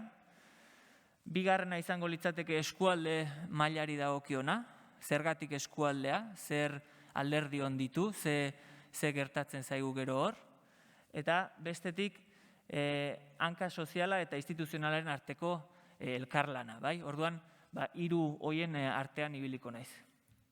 Bueno, lehenengo eskualdatzeaz edo zerk, nor, zertarako mugiarazten gaituen. Zergatik mugitu ginen, eta guk ere beste jende bat nola mugitu dugun edo zergatik eta gakoak non dauden. Bestetik eskualdetzeaz edo herri txiki, infernu handi esan lehike, edo eskualde handi. Ze gertatzen zaigu herria txikiegia, eskualdea igual handiegia. Hori gertatu zaigu batzuetan Tolosaldean galtza handiren historian zehar. Eta bestetik, hirugarrena eskuz esku aritzeaz, eta ez 31 eskutik izateaz, ze badu arrisku pixka bat hortik, eta gero esplikatuko dizuet, gaur gu hemen izateak ere paradoxa bat badulako, eta esplikatuko dizuet zergatik gure egoera zein dan, eta non dagoen paradoxa hori. Bueno, astera goaz. Tolosaldeak 28 herri ditu, zuenak okerrez panez 5, bai? Eta 45.000 biztanle inguru. Horietako asko Tolosan bizi direnak, bai? Herri handiak daude Tolosa, batez ere, eta gero badaude Bilabona, Zizurkil ere desentea da, eta gero beste batzuk txikiagoak, ni alegikoa naiz, 1.700 biztanle gara, eta gero asko txikiagoak ere badaude, 200 biztanlekoak, edo Balearrain bezalako herri bat, uste du Gipuzkoako txikiena, edo ez dakit zer da, baina bai, olakon bat, bai? Orduan, 28 herri denera. Tolosa da erdigunea, konpartitzen duguna euskaraz aparte Tolosara jotea da, parrandara, edo erosketa egitera, edo denetarako egia esan. Gero ez dakit Tolosakoak joten diren beste herritara, hori gero aipatuko dugu, ze hor distantziak desberdina dira, lehen komentatzen haitu hasi aurretik. Eta gero daude, azpi eskualde batzuk, pixka bat, Aiztondo esate baterako, Bilabona, Zizurkil, Aduna, Asteasu, olako herriak daude, eta Bilabona jokatzen du pixka zentro papera. Alegi aldean esate baterako, Alegi jokatzen du zentroaren papera, eta gero daude Amezketa, Altzo, horrelako herriak. Amezketarrei ezintzai esan Alegi zentroa dela, gauze delikatu die. Eta gero Galtzaunditik hizketan ari naiz ni ez, Galtzaundik 30 urteko historia du, Kike hasieran bazan, gu ez, eta gero eduki du bilakaera bat, bai? Lehenbizi Galtzaundik Tolosaldea zuen bere lan eremua, ez? Gero Tolosara etorri zan, eta gero berriz Tolosaldetze bat egonda. Hau ere ez da kasualitatea, segurazki hasierako asmoak eskualde mailakoak izanik ere ezinak ekarriko zuen Tolosara mugatzea bere lana, eta gero besteok gure herrietan ezin dugulako euskara elkarte bat izan denok, etorri garat berriz ere Tolosaldea aipatzera. Orduan, ibilbideak berak erakusten du, gaur dauzkagun galdera hauek erantzuten ez direla hain errexak, eta segurazki denborarekin ere aldatu egiten direla horri erantzuteko formak. Hemendik ari naiz orduan hizketan, bai? Nik nire kontatuko detena hemendik ari naiz. Eta ez dut esan, baina Tolosaldea eskualde euskalduna da, herri guztiak sartu litezke ueman, bai? Horrekin egiten da pixkat ideia bat. Baina horrek ez du esan nahi, herri guztietan egoera bera daukagunik. Eta gertatu zaigu Tolosan erdalduntze prozesua lehenago eman zan, eta berreuskalduntzea ere bai, eta beste herrietan berriz, herri txikiagoetan, arnasguneak izan diren horietan, orain ari garela galera bat bizitzen. Eta hori importantea da, ze bestela etzan emango azkeneko eskualdetze hau. Orduan, 3 puntu izango dira, eta lehenengo hau da, eskualdatzeaz, mugimendua berritzeaz. Batetik, azkeneko Galtzaundiko olatu berri hortan gaudenok zerk mugiarazi gintuen. Eta oso importante iruditzen zait, azpimarratzea bazeuela diagnostiko bat, eta diagnostiko hori diagnostiko ona zala. Diagnostiko ona esan nahi dut, Xabier Bengoetxeak egindako ikerketa bat zala, eta horren berri Galtzaundi garai hartan aldizkaria zan, eta hori zabaldu zan, eta batzuk hori irakurri eta pixka bat hasi ginen ulertzen zer gertatzen ari zan gure herritan. Ze erresa ematen du, igual ematen du denok dakigula, baina galetuko bagenu bakoitzaren herrian euskararen gaiarekin zer gertatzen ari dan, ezkea erantzuteko kapaz izaten. Eta bakoitzak dauzkagun irudipenak ere oso desberdinak izaten die bakoitzak nundik bizi duenaren arabera, bai? Batzuentzako galera badago, beste batzuentzako ez dago ezer egiteko premiarik, hor badago, ez dakit, ikusteko modu desberdinak, ez? Eta hor ez dut jarri, baina diagnostikoarekin batera jarriko nuke diskurtsoaren garrantzia eta diskurtso falta ere bai. Iruditzen zait, badaukagula, gure inguruan behintzat, diskurso konpartitu baten falta. Ez dakigu zer gertatzen ari den, ez dakigu zer nahi dugun, ez dakigu hemendik 20 urtera nola imaginatu gauzak, hor badago halako utxune bat. Baina, mugiarazi, diagnostiko horrek eta horren ondoriozko kezkak mugiarazi gintuen. Bigarrenan, nor mugiarazi gintuen, ze ez ginen 100 lagun. Ginen, ez dakit, 6 edo 7 lagun, eta gaina lagun. Euskaltzaleak, herri desberdinetakoak, baina elkar ezagutzen genuenak. Hemen bazegoen hasieran aniztasun falta bat ere, ze denok nahiko talde homogeneoa zen, antzeko parezio denak.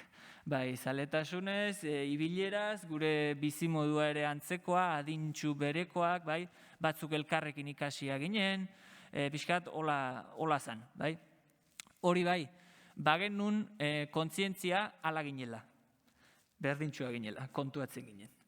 Orduan, saiatu ginen beste jende bat bilatzen, eta jendeak erantzun zuen, bai? Zertarako, eta hau hemen egingo nuke geldialditxo bat. Eta kontatuko dizkizuet 2 kasu desberdin, hemen batzuei bintzat ezagunak egingo zaizkienak igual. Lehenkikek aipatu du, batzutan ez degula jakiten elkartu bai, baina zertarako, ez? Zer egin behar dugun edo zer egin daiteken. Nik eskualde mailan izan ditudan 2 esperientzi nagusiak izan dira batetik bertso eskola, arituz izenekoa, Tolosaldeako bertso eskola, hemen iaz aurreko urtean egin genuen topaketa bat hemengoekin, eta bestetik Galtzaundirena, Euskara Elkartearena. Galdetuko bagenu, eta gure buruari galdetzen genion bertso eskolara begira zer egin genezaken bertsolaritza sustatzeko eta transmititzeko, han geunden guztiok erantzun bera ematen gendun. Eta erantzun jakina zen. Bertso eskolak eman, bertso eskolak antolatu, klaseak eman eta aurrak eta helduai eta klaseak ematea, eta bestea zen bertso saioak antolatu. Punto. Ez da oso gauza komplikatua. Baina gero, Galtzaundiren esperientzian, jartzen ginenean galdezka zer egin behar genuen, han nik uste inork ez genekila zer egin behar zen. Zerbait egin behar zela, bai? Baina zer egin behar zen, ez. Eta horregatik, urrengo puntuarekin zerikusia dauka honek, oso importante izan zen Galtzaundia existitzen zela. Ze guk hasiera batean duda geneukan zenbateraino behar genuen Tolosaldea mailan beste herriok, beste elkarte bat edo beste zerbait, edo azpi eskualdeka jarritako elkarteak, edo Galtzaundirekin bat egin behar genuen. Eta justu momentu hortan Galtzaundiari izan, zuek oain hemen ari zeraten moduko gogoeta bat egiten. Orduan, guk erabaki genuen Galtzaundirekin ezkontzea eta Galtzaundik gurekin. Nahiko konpartitua izan zen, besteak beste premia geneukalako. Eta hor geunden jende horri Galtzaundiko historiak eta ibilbideak erakutsi zigun zer egin daitekeen edo fokoan nun jarri genezaken. Orduan horrek eman zigun halako erantzun bat gure nora ez horri. Nahia bazegoen, borondatea bazegoen, baina ez genekin oso ondo zer egin. Eta Galtzaundik horretan lagundu zigun. Naiz eta oraindik ere, Galtzaundik izaten ditugun bileretan, ari garen aldiro eztabaidatzen eta galdetzen zer egin behar dugun, eta gauzak ez dien hain garbi ateratzen. Erantzuna ez uste hain simplea danik, naiz eta 1000 gauza egiten dien. Bai? Gauza bada gauza asko egitea, beste gauza bada eraginkorrak izango dien gauza horiek zeintzuk diren jakitea. Bigarrengo puntua, eskualdetzeaz. Nola antolatu eskualde mailan? Batetik horreztet jarri baino galdera da zergatik antolatu eskualde mailan, ezta? Eta zergatik ez herrika. Bueno, gure kasuan izan zen beste erremediorik ez zegoelako. Herrian saiatu ginen eta etzan ateratzen. 1700 biztanlerekin etzan ateratzen, hasi 200 biztanlerekin zailago, ez beti, baino bai, hala zen, kasu hartan, eta horregatik jo genuen eskualde mailako izaera izan behar zuela esatera. Naiz eta bagenekien problemak etorriko zirela. Gero baita ere egia da, ez daukala zentzurik alegin egitea gauza bat eta amezketan beste bat. Edo alegian egotea mugimendua handi bat eta amezketan ez. Edo alderantziz, amezketan balego mugimendua handia eta alegin ez, gero amezketako jendea alegira etortzen da. Edo denok Tolosara juten geha, eta horren ez zeukala zentzurik politika desberdinak edo ekimen desberdinak egotea herri batetik bestera. Edo batean baita bestean ez. Eta pixka bat hortik. Gero, iruditzen zait ez dakit irakurtzen dan, baina pixka bat guk Galtzaunditik eta irudikatzen dugun antolaketa modua da alderantzizko piramidearen zentzuan, ez besterik gabe, nahita, desberdina dalako goitik bera ikusi gauzak eta pentsatu, gu pentsatu dugu gauz bat eta herrira goaz, eta hau egin behar dezue, edo hartu zentzu bat nun pixkat eskualde mailako ikuspegia daukagun jende horrek ari gehan pentsatzen herrietan hori nola eragingo dugun, eta desberdina iruditzen zaigu, zer egin behar den esatea edo eragiteko autu hori egitea eta azkenean herrietan ere erabakiak hartzea, ez? Antolatzeko modua da eskualde mailako ikuspegia duen talde badago, pixka Galtzaundin zuzendaritzan edo biltzen dana, eta barruan ere funtzio desberdineko taldea daude, talde handi horretan. Gero daude azpieskualdeak, eta azpieskualde horietan elkartzen dira, igual alegin amezketan, altzon, balearrainen, orendainen, abaltzisketan, zer egingo dan pentsatzeko taldetxo bat, eta gero herrian bertan dauden taldeak. Praktikan zer gertatzen dan, eskualde mailako ikuspegia duen talde hori oso indartsua da momentu honetan, talde anitza da gainea eta eraginkorra eta umoretsua eta ondo dago. Azpi eskualdetakoak leku batzuetan bai, beste batzuetan flojoago, eta herrikoak aldea handiarekin batetik bestera. Adibidez, eta hau urrengo puntuarekin lotuta dator hanka instituzionala eta badakizu, baina ez zait etortzen. Administrazioaren aldekoa. Altzo batean, altzo herri txiki bada, ez dakit 250 bat biztanle edo olakon bat izango ditu, eta han talde indartsua dago. Eta talde hori elkartzen da udaletxeko pleno aretoan. Eta gainea, udaletxean zinegotzi dagoen jendeak ere parte hartzen du hor. Orduan, nun desberdintzen da, zer da Galtzaundi, udala da, herriko batzordea da, bai? Pixkat geratzen da zintzilik hori, bai? Beste adibide bat berriz kontrakoa, Bilagona, bezalako herri bat, herri handi bat, han berriz ez du lortzen egotea herrian talde sendo xamar bat, bai? Orduan, praktikan, naiz eta eskema hau izan eta denean imaginatzen dugun berdintxu izatea, lortzen dugu leku batzutan, beste batzutan ez.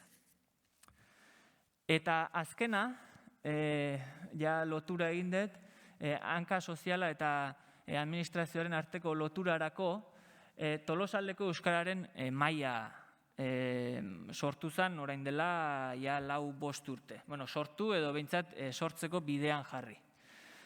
Mai horrek bi ardatz zituen, batetik eskualde mailako ikuspegia izatea denok, eta bestetik gobernantza eredua, lehen Kikek aipatu du. Gobernantza eredu berria, guk gobernantza hitza hor ikasi genuen, guk ez genekin zertzan, eta diputaziokoek erakutsi ziguten.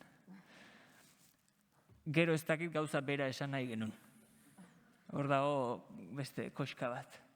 Zer lortu dan diagnostikoa partekatzea, oinarrizko adostasunak etorkizun ikuspegian, eta maila estrategikoan ere bai. neurri batean, behintzat, bai. Eta plan bat egitea ere bai, hori lortu da. Zein zailtasun izan ditugun? Bueno, zuek mankomunitatea daukazue, horregatik komentatu dut hasieran, saiatu ginela zuen berri ere izaten. Guk edo aholkularitzak proposatu zigun partzuergo bat izan zitekela. Ze mankomunitateak zeukan arazotako bazan, gobernantza eredu berri hori guk ulertzen dugu maila bereko elkarrizketa izatea. Eta mankomunitateak etzigun uzten hori horrela izan zedin. Orduan, partzuergoa izan zen autu bat. Baina, etzan atera. Orain batzuk esaten dute mankomunitatea izan behar dula. Baina hor problema dauzkagu. Beste batzuk pentsatzen dute izaera juridikorik ez duela izan behar, baina horrek ere problema dauzka, ze zenek idatzen du hori dena. Bai, zenek darama lidergoa, nola egiten da hori. Eta azkenik, hor dago paradoxa, zuek deitu zenigutenean guri hau azaltzera etortzeko, handik 2-3 egunetara hau blokeatu egin zen. Eta blokeatu zen, pixka bat, beldurrak eta ikusten hasi zirelako batzuk, zenbateraino hanka sozialak erabakimenean egon behartzuen ala ez, lidergoa nork eraman behartzun, zer gertatuko zan gero horrekin, bai? Orduan, gu gabiltza hanka sozialetik maila instituzionalean edo bintzat elkarrekin egitura bat behar dela esaten, eta horren bila gabiltza, eta gero zuek berriz ez ikuste zaituztegu hanka soziala indartzeko gogo horrekin. Hau zergatik esaten dut, segurazki formularen bat bilatuta ere betirako ez dala izango pentsatzen deulako, eta aldiro berritzen eta pentsatzen jun beharreko gauzak direlako. Eta gurezako interes oso berezia dauka, zuek hemen egingo duzuen prozesu honek guk ere gero han zerbait egin ahal izateko. Eta hauxe, gutxi gora bera, esan behar nuna. Aztu zait, hor enaiz katramilatu teknikarien eta borondatezkoen arteko harremanaren kontuarekin lehenkikek zerbait aipatu dut, eta gero nahi badezu hitz egingo dugu, baina gure esperientzia da teknikaririk gabe edo liberaturik gabe gauzak eroi egiten diela normalean, baina aldi berean borondatezkorik gabe ere ez dela lana behar bezala egiten, ez? Orduan, askotan ikusten nahi geha, pertsonak berak teknikari doan horrek zenbaterainoko abilezia daukan jendearekin bat egiteko, bilatzen duen jende horrek ere zenbateraino ulertzen duen teknikariaren rola, hor daukagu pixkat korapiloa, baina ez dugu konpondu. Eta hoxe.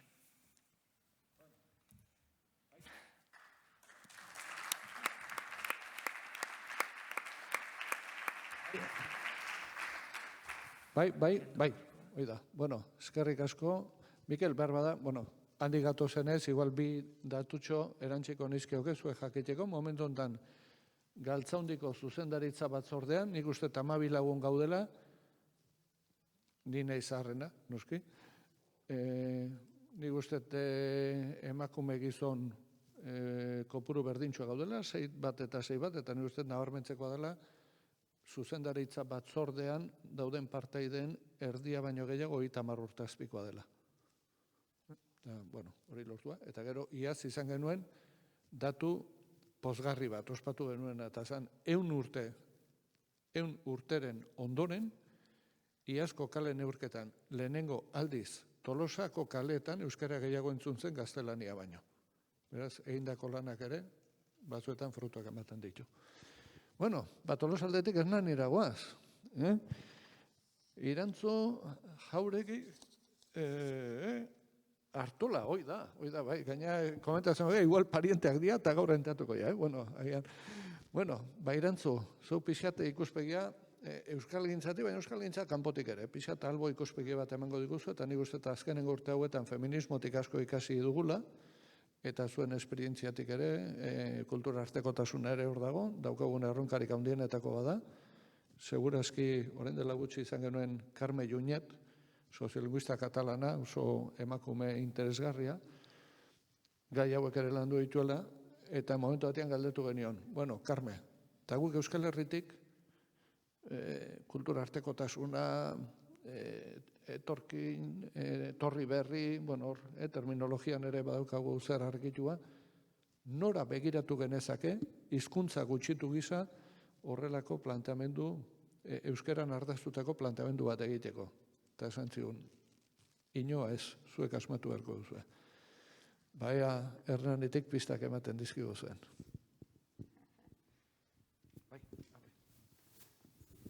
Bueno, ni ikuste zute, txintxo. Zutik jarriko naiz, pentsatu eten naizela Kike baino gutxillo, eta eroso egoten naizelako, errexo adierazikoet nahetena. Bueno, azteko sekulako poza gonbidatu izanagatik, ardura pixka bat ere bai, ze urkok deitu zidanean, karo, pentsatu nuen, gu guretik ze konta dezakegu, ba. Ez? Euskalgintzan inguruko eta saio batean, ez, izango gea ezberdinenak edo ez dakit oso ondo. Baina gero pentsatu nuen, da egia da, guk geok ere bestedatik asko ikasi izan degula. Eta hain zuzen euskara arloan egindan lanatik, izugarri. Hernanin konkretuki, bueno, udal mailan ere guk euskara zerbitzuari asko begiratzen diogu. Asko ari zen gara elkarlanean, bai kulturartekotasun gaietan, eta bai zeharlerrotasuna nola txertatu hor, gu Malores Etxeberria eta konpainia lankidea ditugu, ez dakit ezagutzen dituzuen, marabili. Eta, bueno, asko aritzen gara elkarlanean, ez? Bueno, orduan, ia zer konta genezaken. Nik ez etolako PowerPoint txukunik egin, ez nahi zain, ordenatu, orduan.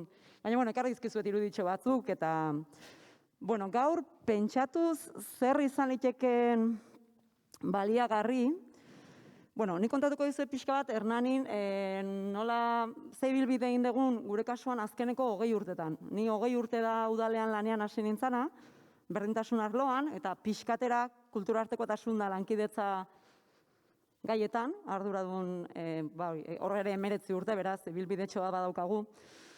Eta, bueno, gu abitu ginean 2002, justu orain 20 urte, oin dala 15 hasi nintzani, gila 20 urte egin ditut.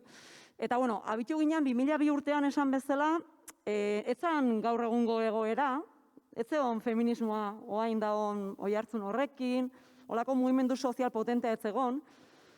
Konkretuki nik gazte xamar, orduan gaztean nintzen, Hernanin adibidez etzegon talde feministarik, kulturartekotasunan arloan ere etzegon eragilerik hortan lanean ari zanik. Orduan guk pentsatu genuna zan, inorketzekin oso ondo zer egin behar genuen, ze kontuan izan, duela 20 urte berdintasun sailak ere etzian existitzen, ia? Hernanik, Donostin etzegon adibidez, Hernaniko izan zen 2., 3. saila, eta, bueno, etzegon oraingo berdintasun legerik ere etzegon, Euskal Autonomia Erkidegoan 2005koa da, Estatu mailan 2007, hemen okerren zanago Nafarroan 2009, orduan, beste egoera bazan, ez? Orduan guk zer egin genuen, da esan genuen, bueno, guazen galdetzea Hernaniko lista eta listo guztiei. Esan dizut, zetzegon mugimendu sozial eraturik egia da justu momentu hortan, Baina bazen jendea, gaiarekin kezkazuna, ez? Bai, ibilia zana emakume asanbladatan, edo garai batean mugimendu feminista, bueno, eta orduan, egia esan nik pasan nuen hilabete terdi, gutxi gora bera, kafeak hartzen.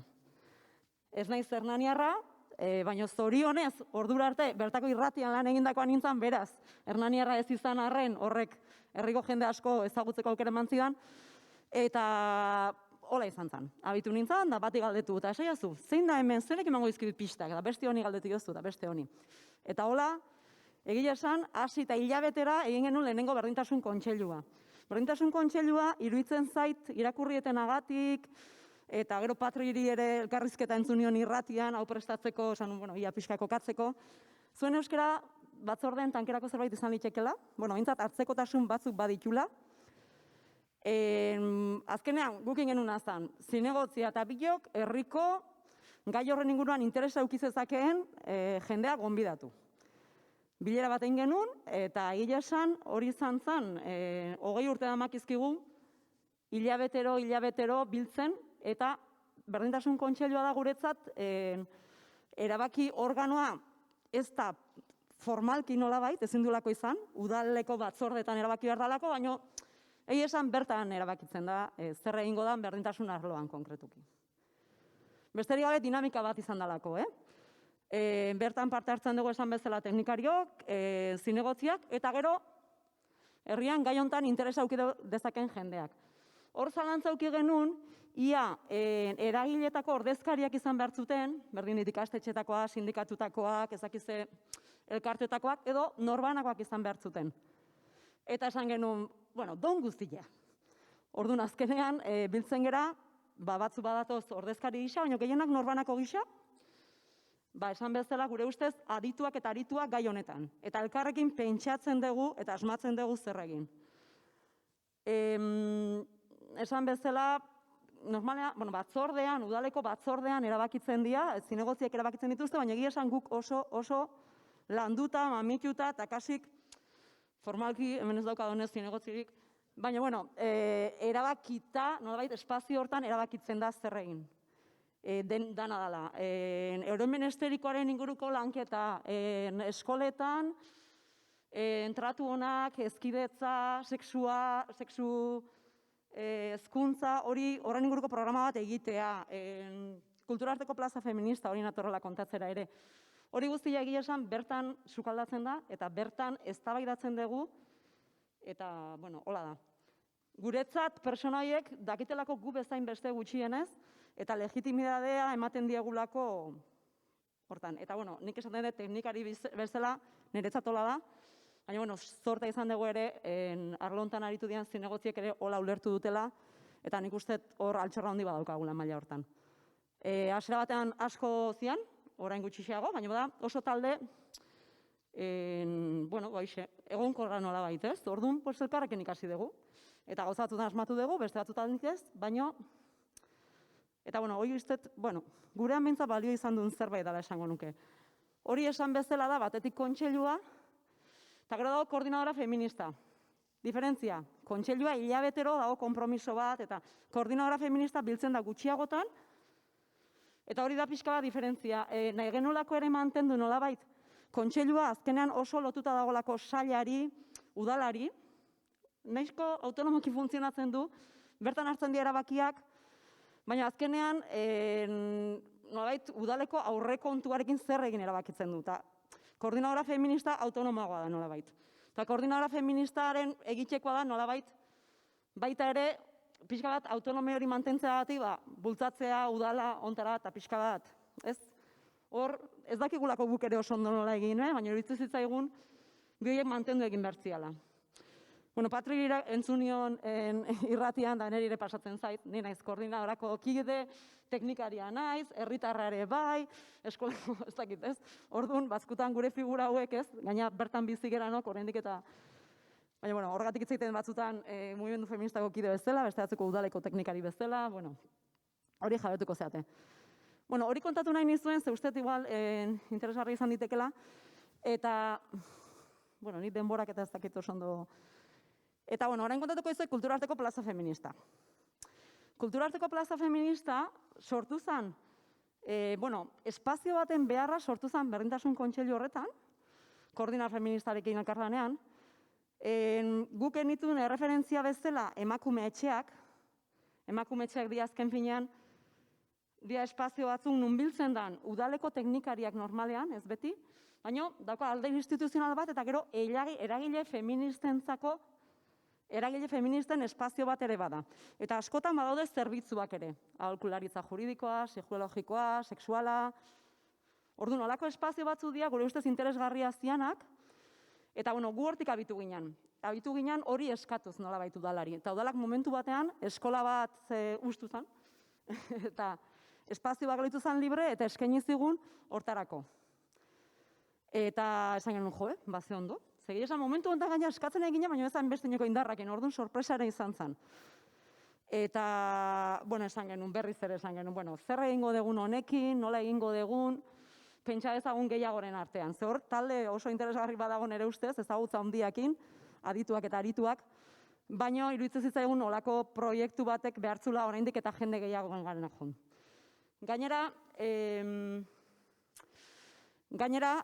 bagenekien ere, gure emakumetxea, zerbait ezberdina izango zala, ze hasieratik baldintza zen, sosarrazakeriko elkarte badago herrian, eta beraiek ere bertara joan bertzutela. Orduan esan genuen da, emakumetxe raro bat.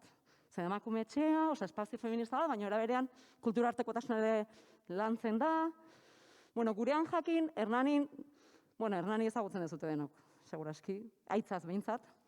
20.000 biztanleko herri bat, desente industrializatua, Donostiatik oso gertu. Esango nuke mugimendu sozial aldetik badagola aniztasun bat, aberastasun bat. Adibidez, gure arlo hauetan badago berdintasun kontseilua esan bezala, koordinadora feminista, badago LGTB gaiak lantzen ditun elkarte bat, badago orain loratuz lotu dala transexualidadearen gaia lantzen duen beste elkarte bat, institutuetan egon dira feminismoaren inguruan lantzeko talde txikiak sortu eta desagertzen dianak, lehengo astean esan ziaten LGTB gaia lantzeko taldetxo bat sortu dala institutuan. Orduan, bueno, badago, esan dizuet ere, Osarrazakeriko elkarte potente bat, bueno, baukagu hor, badaukagu, ez?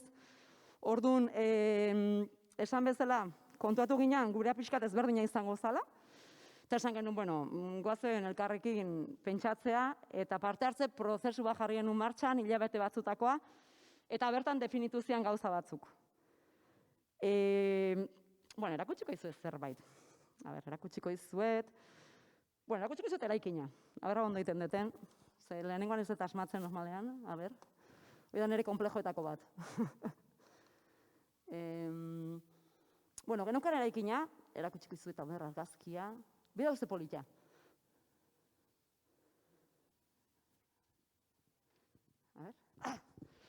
Bueno, ze polita esatet, nik saio prestatzeko deskubritu nun, argazkia ez neukan ikusita, bida, hau da gure eraikina. Ikuste zute? Hau, eskola publikoak zian hauek, herri askotan daude, ez dakit Nafarroan dauden egia esan. Olako hexagono, ez dakit oso ondo zer dian. Bueno, behintzat, gure inguruan herri askotan daude olako eraikinak. Garai batean eskola publikoak zian, eta askotan, bueno, gelditu dira beste erabilera bat eman zaien, normalean udalak kudeatzen ditu, eta gurean hori izan geneukan eraikina, eta daukagun eraikina. Bueno, hau noski aspaldikoa da, ez dakit, nik uste jaioa izango nintzen, baina hori hau etxez beteta dago. Hau bera, hau igualtxu dago. Fabrikak hor daude. Eta, bueno, hau ez da baina ezberdin. Baina, hau da geneukan eraikina. Eta, bueno, orduan esan genuen, eraikina handi xamarra da. Osea, eskatzen eraikinan zerbait, baina eskaintzen zigutena oso handia da azteko. Eta, bueno, iazte eduki ematen gendiogun parte hartze prozesu hortan, abitu zen emakume etxean inguruko parte hartze prozesu bezala, horregatik, horregatik ikusiko zute adibidez,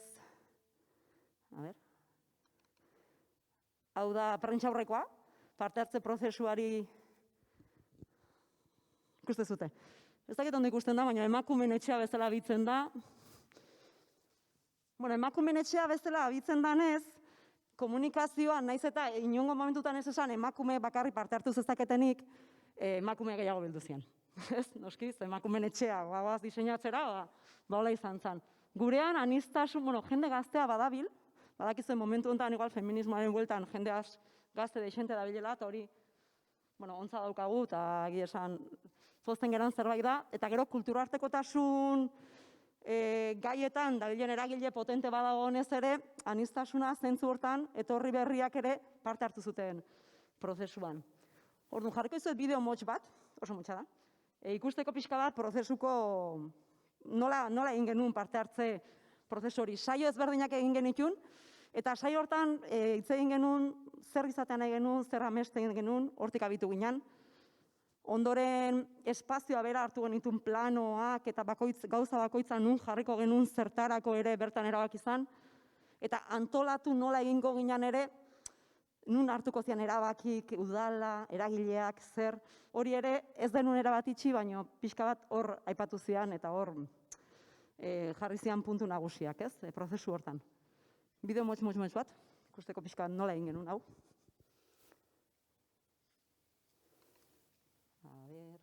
Bideak. Bueno, zu bezalako jardunaldi bat egin genuen, baina ez jarriko etena da, hau, hasi ginean.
Bueno, hau da bideetako bat.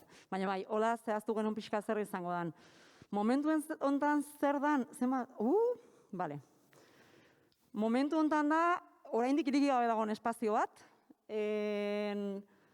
oraintxe aigea trasladatzen, hau 2016an egin genuen, 2022an gaude, kosta zaigu, denetatik pasa zaigulako, pandemia, amiantoa zeon, ez dakiz zer, bueno, irailean gehi iritzitzikoa, baina praktikan izango da, udal bulegoa hor egongo da, kulturartekotasun lankidetza berdintasun arloa, eragile feministen espazio bat egongo da, kulturartekotasunak lantzen duten eragilentzako beste espazio bat, eta, bueno, eukiko dugu erabaki, eremu, orain arteko gure trajektoria edo hilbideari jarraiki, izango erabakiak hartuko ditugu bertan, udal ordezkari, politiko, teknikari eta eragileen artean. Hori da, hola, bitzetan esan da, pixkat hola diseinatuko dugu.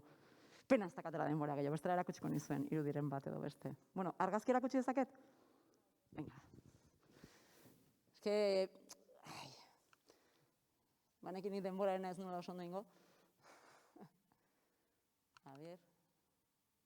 Gaurko kulturarteko plaza feminista. Bale, hau da. Hau da sarrera, lehen ikusi duzuten eraikineko sarrera hau. Hau da, gure kulturarteko plaza feminista. Eta hau da atzekaldean, hor ditugu ja, emakume biluztia jarri ditugu, eta ja badazkagu pixka mobidikak. Hau da kanpotik eta barrukaldetik, bueno, hain dikutxa dago, baina, bueno, gonbidatuko zaituztegu ja martxan dagoenean. Bueno, luze hitz egin dezakegu. Baina, oraingoz baixe, hau da barrukaldetik pixka bat.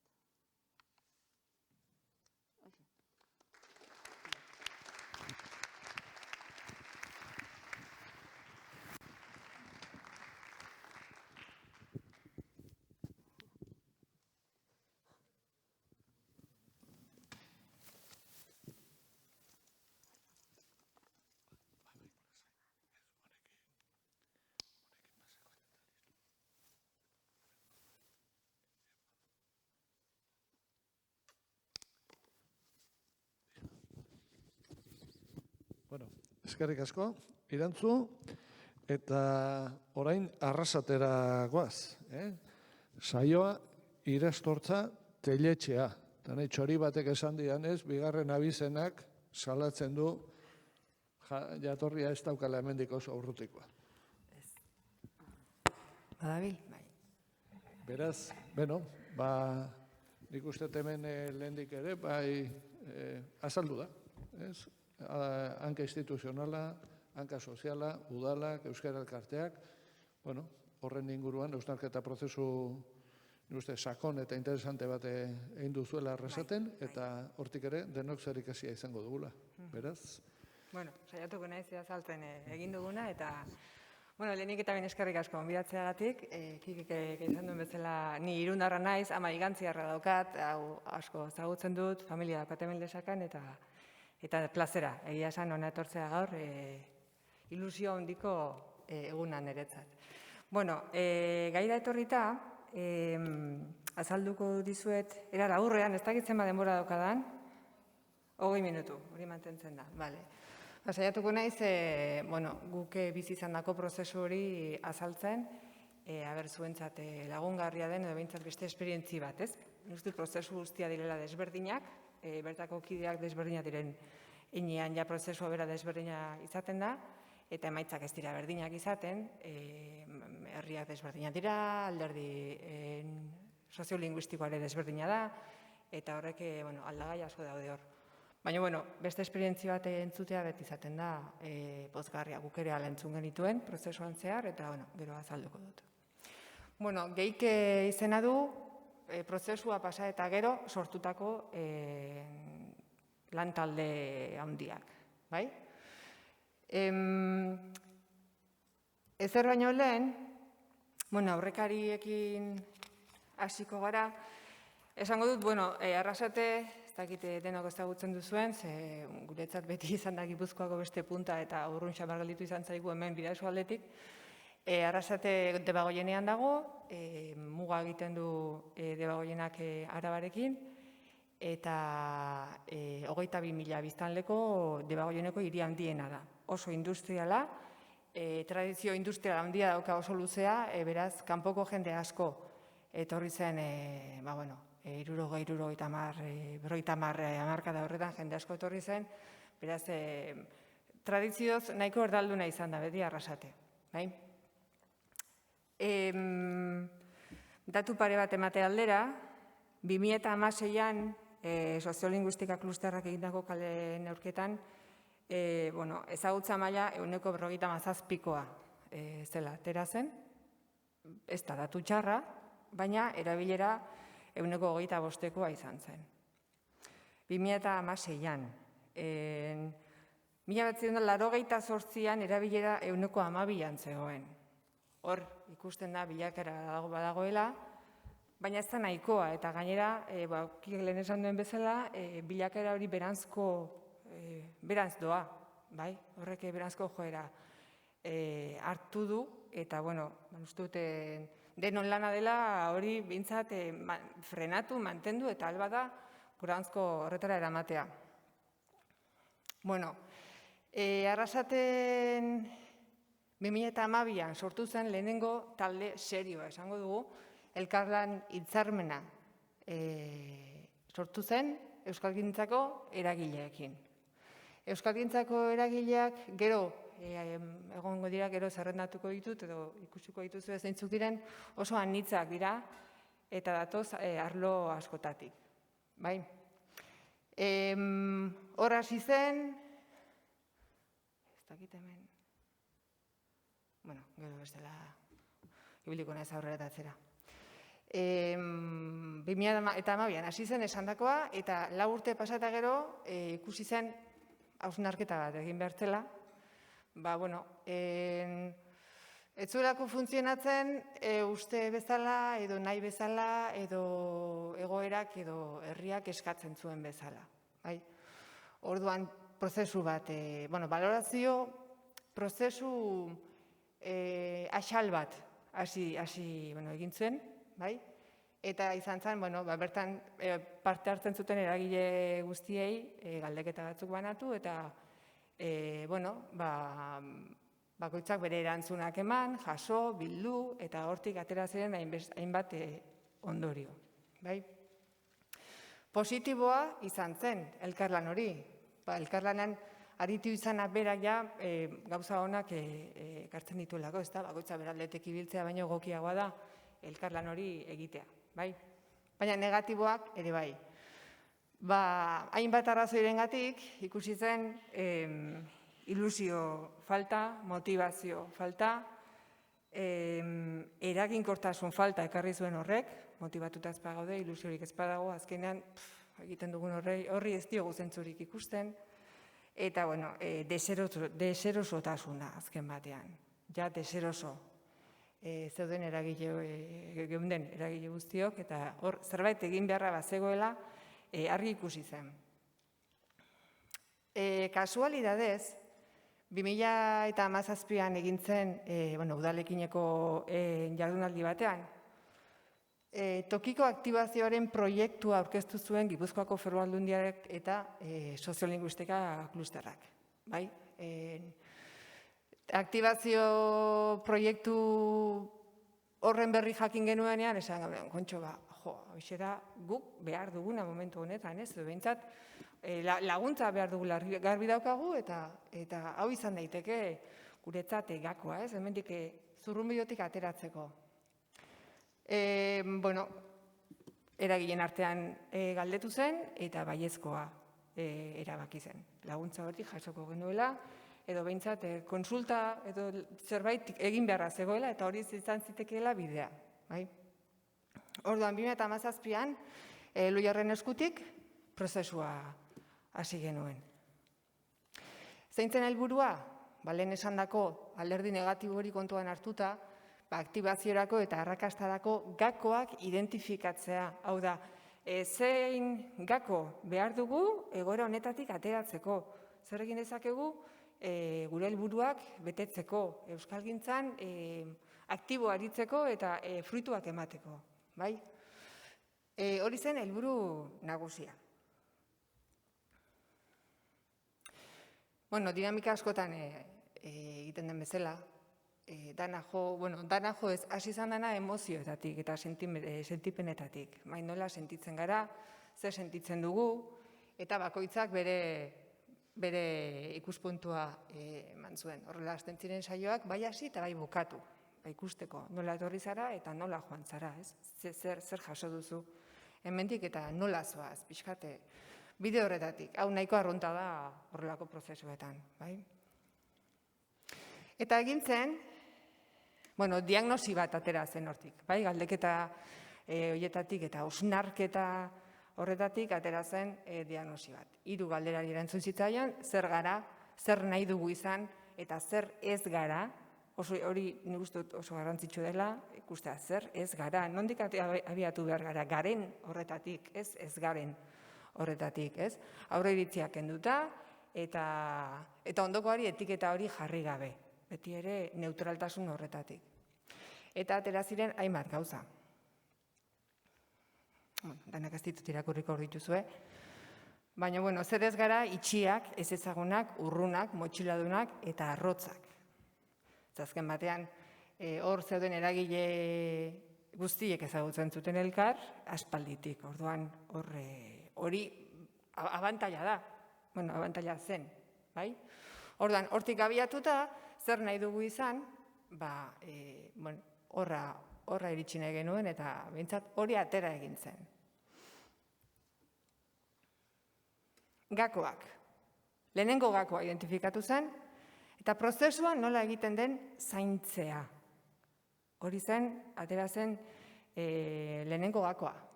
Bai, eragileen arteko harremanak zaintzea.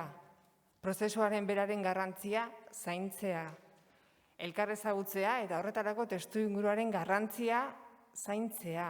Eta hor, tontakeri bat ematen du, baina hasi ginen bilerak beste leku batzuetan egiten. Gare batean egiten ziren beti, udaletxean, beti leku berean, kasiko ordu berean, eta hasi ginen bilerak leku desberdinetan egiten. Batzuna udaletxetan, bestetan aeden egiten zen, bestetan egiten zen, beste goienako zera batean, bai, leku desberdinetan. Hasi ginen kafea hartzen elkarrekin bilera horietan. Tontakeri bat hemen, baina horrek apurtu egiten du, puskatu egiten du, formaltasun, oztasun hori eta pixkat hurbildu egiten du, ez? Bata bestearen gandik, eta hori momentu horretan oso garrantzitsua zen, eta dano konturatu ginen, ostras, baita kafe batek zer lortu duen, bai? Eta hori ere positiboa. Eta gero beste puntu bat oso garrantzitsua zen, elkarlanaren intentsitatea aldakorra dela onartzea, eta aldaketak egongo direla naturalki onartzea. Hau da, ez da talde zurrun bat, eta ez dira helburu zurrunak, eta dena ez dago lotuta. Aldaketak egongo dira. Horrelako prozesuak luzeak izaten dira. Denok ez dugu indar bera, denok ez dugu berdin bultzatzen zeratik, ez da? Hori onartu beharra dago, eta ikusi behar da batzutan batek egingo duela, ahulduko dela edo apalduko dela, eta beste batzutan beste bat apalduko dela. Hori onartzea, ikusi den garrantzitsua zela. Eta azken 5 urte hauetan, gertatu da, gero ikusiko dugu.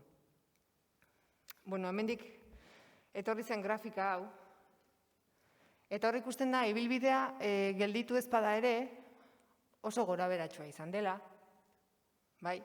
Batzuetan, hasieran denok jarri genuen indarra, denok joan ginen gora, horko borobiltxoie gero ikusiko ditugu beste grafika batean, hor ikusten da taldeak, sortu genituen taldeak nolakoak izan ziren. Denako seginen batera, baina batean, indarra galdu, erori, aberiatxo bat egontzan kotxe horretan, eta hor ere, eragileren bat edo bidean galditu zen, gero berriro etorri zen. Pixkat, dinamikoa da, hau da, aldakorra da, ibilbidea aldakorra da. Esan dudana, ibilbidea, eta hori onartu beharra dago. Iritsi ginen konklusio horretara, hori onartu beharra dago. Horrela da, prozesu naturala da, eta etorriko dira gara jobeak, eta ez da zer gertatzen. Gero hitz zera batzuk, klabeak ere agertu ziren, eta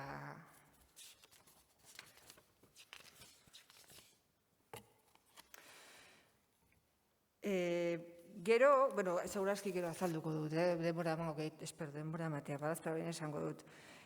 Hor, hasierako indar horretan, hor gade eragile guztio gora indartsu, aldapan gora, gauza bada, ze talde sortzen den, eta beste bat, ze proiektu mota datorren, zeri egin behar dion aurre, unean talde horrek. Datorren proiektu edo egin behar den lan horren izaerak berak markatuko du eragileen parte hartze maila. Esan nahi dut, badibidez, Euskaraldia bezalako proiektu bat edo ekimen bat etortzen baldin bada, akaso indarra handiagoa jarriko du Euskara Elkartea, jarriko du udalak, eta akaso ikastetxeak ere bai, hor ikastetxeare landu egin behar dago. Akaso, bastakit, indarra ekin emakume taldeak akaso hor ez duen besteko parte hartze maila izango. Beste batean akaso bai, ez dakit ondo azaltzen dudan. Hau da, proiektuen araberako indarra ere hor egongo da, eta hori ere onartu behar da. Batzuetan batzuk indarra handiagoa jarri beharko dutela, eta beste batzuetan beste batzuk. Eta aurrera egingo dut, bestela. Behar sozial bati erantzutea zen bigarren gakoa, biztan gelditu zen elkarlan hitzarmena, hitza bera, kontzeptua edo izenburua bera oso hotza zela, oso arrotza zela herritarrentzat, eta pentsatu genuen asteko izena ere aldatu egin behar genuela. Orain geike izena du, geike da, arrasateko aditza da, alda edo daiteke, baina geike, geinke horre ibili ginen, prozesu bat zabaldu zen eta erabaki izan geike hitza jartzea, bi aurpegi ere elkarren kontra jarrita eta irudi horrekin. Irudi hori herriko sarreretan ere badago, arrasaten ere euskaraz eta geike ikurra dago herriko hainbat sarreratan. Horrekin lortu nahi genuen azten, irudi berri bat ematea, eta herritarrengana bastakit errazago iristea edo. Bastakit lortu dugun, baina nik uste dut baietz lortu dugula. Hirugarrena, administrazio publikoa eta gizarte mugimenduak elkarlanean aritzea, hemen askotan aipatu da gaur goizean hori. Eta hori guk ikusten genuen ezinbestekoa. Hasieran, elkarlan hitzarmen hasi zenean, udalak hartu zuen pisu handiena, eta udalak antolatzen zituen bilerak udalak, egiten zuen gai ordena udalak, jasotzen zituen aktak udalean, udaletxean egiten ziren bilerak, nahiz besteek ere parte hartu, baino udalak pisu handia hartu zuen. Eta hori gero kontra etorri zen, hori esaten zen ez, gidaritza hori zalantzan jartzen zen, beti horre izan barrote zen, beti udala tartean egon barrote zen. Horre izan genituen alako tirabira batzuk eta egun ilun batzuk, eta azkenean,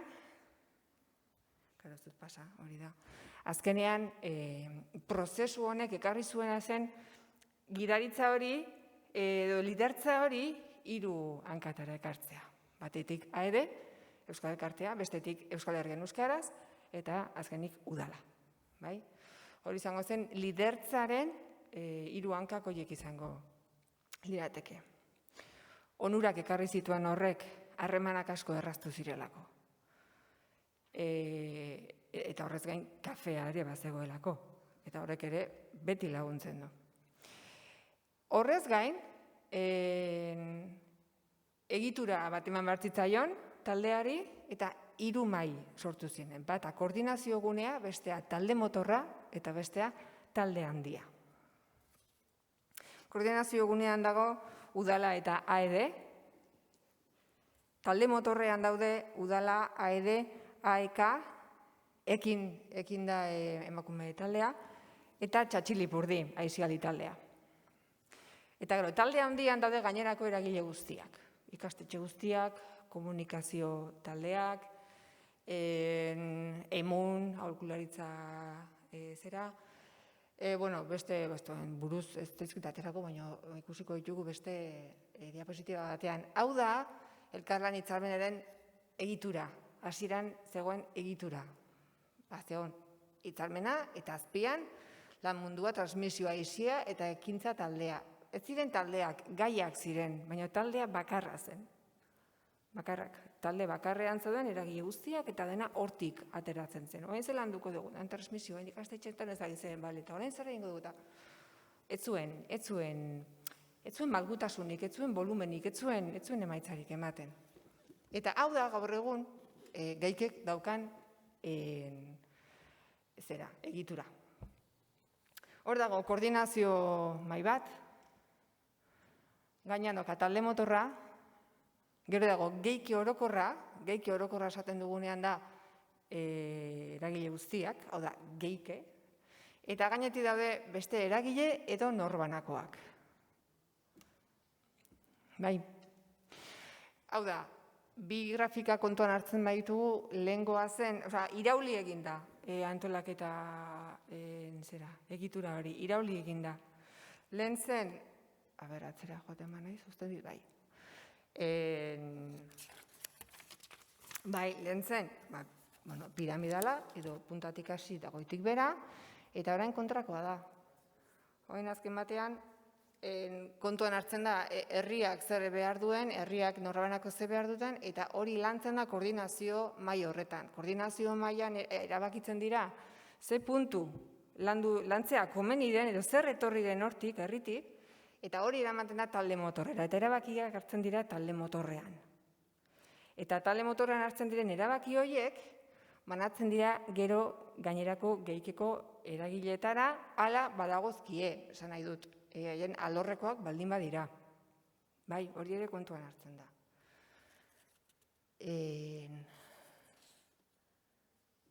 Bai, hau da, lehen zuek aipatu duzuena, ez da, gutxora bera, horrelako, antza handia daukaten ustut, hemendik horrela sortzen direla orain, edo hau da atorrela, ez? Hau da atorrela, eraldaketak hau ekartzen duela. Irunen badago beste proiektu potente bat, ere antzeko egitura dauka, eta guretzat oso baliagarria izan da, hau, oso baliagarria izan da, asko lagundu izan digu honek. Eta laugarren gakoa zen komunikazioa. Komunikazioan arazoa genuen, ez genuen komunikaziorik, ez barne komunikaziorik, ez herritarrekin. Beti arazoak, goienan, zerbait kaleratu berbatzen bakoitzean beti arazoak, hau bai, hau bestea, hor erabaki zen. Komunikazioa lantzeko Cesar Martínez etorri zen, EHUko parte hartuz institutuko kidea etorri zen, eta kako batzuk eta jaso genituen. Eta hor ikusi gero garrantzitsua zela, barrura begirako komunikazioa oso importantea zela, eta geldialdiak naturalki onartu behar genitula. Orain Euskaraldia bukatu eta lehenengo hiruhileko honetan, ez da apenas mugimendu handirik egon, geldialdi bat etorri da. Ezin gara estankatu. Horren arira eta gero agertuko da, maiatzean egingo dugu konexio saio bat, bertan eragile bakoitzak bere zertan ari den kontatuko du 10 minututan, eta denon artean ikusiko dugu, bakoitzak zertan ari den horretatik ze lotura egin dezakegun, beste eragilekin batera, edo talde motorrera zer eraman dezakegun, horretan laguntzeko, beti ere euskalgintzan euskarari begira. Eta hori izango da maiatzan, hori da modu bat, geldialdi horretan elkarren berri izateko, eta pixkat kafe batekin, edo ez dakit nola izango den, baina ni uste garrantzitsua dela, hemen gaude, honetan ari gara, eta kaso, egin dezakegu zerbait elkarrekin. Hori ere horrela adostu zen, eta horrela egingo da. Eta gero kanpora begirakoak, kaldera ateratzea, batez ere herritaratzea, guk barruan egiten ditugun zera horiek, sortzen ditugun herriari erakustea, jakitea zertan ari garen, eta noski parte hartzea, onartzea, herritarrak ere gurean atzea. Ezagutaratzea eta sozialak erabiltzea. Eta honekin lotuta,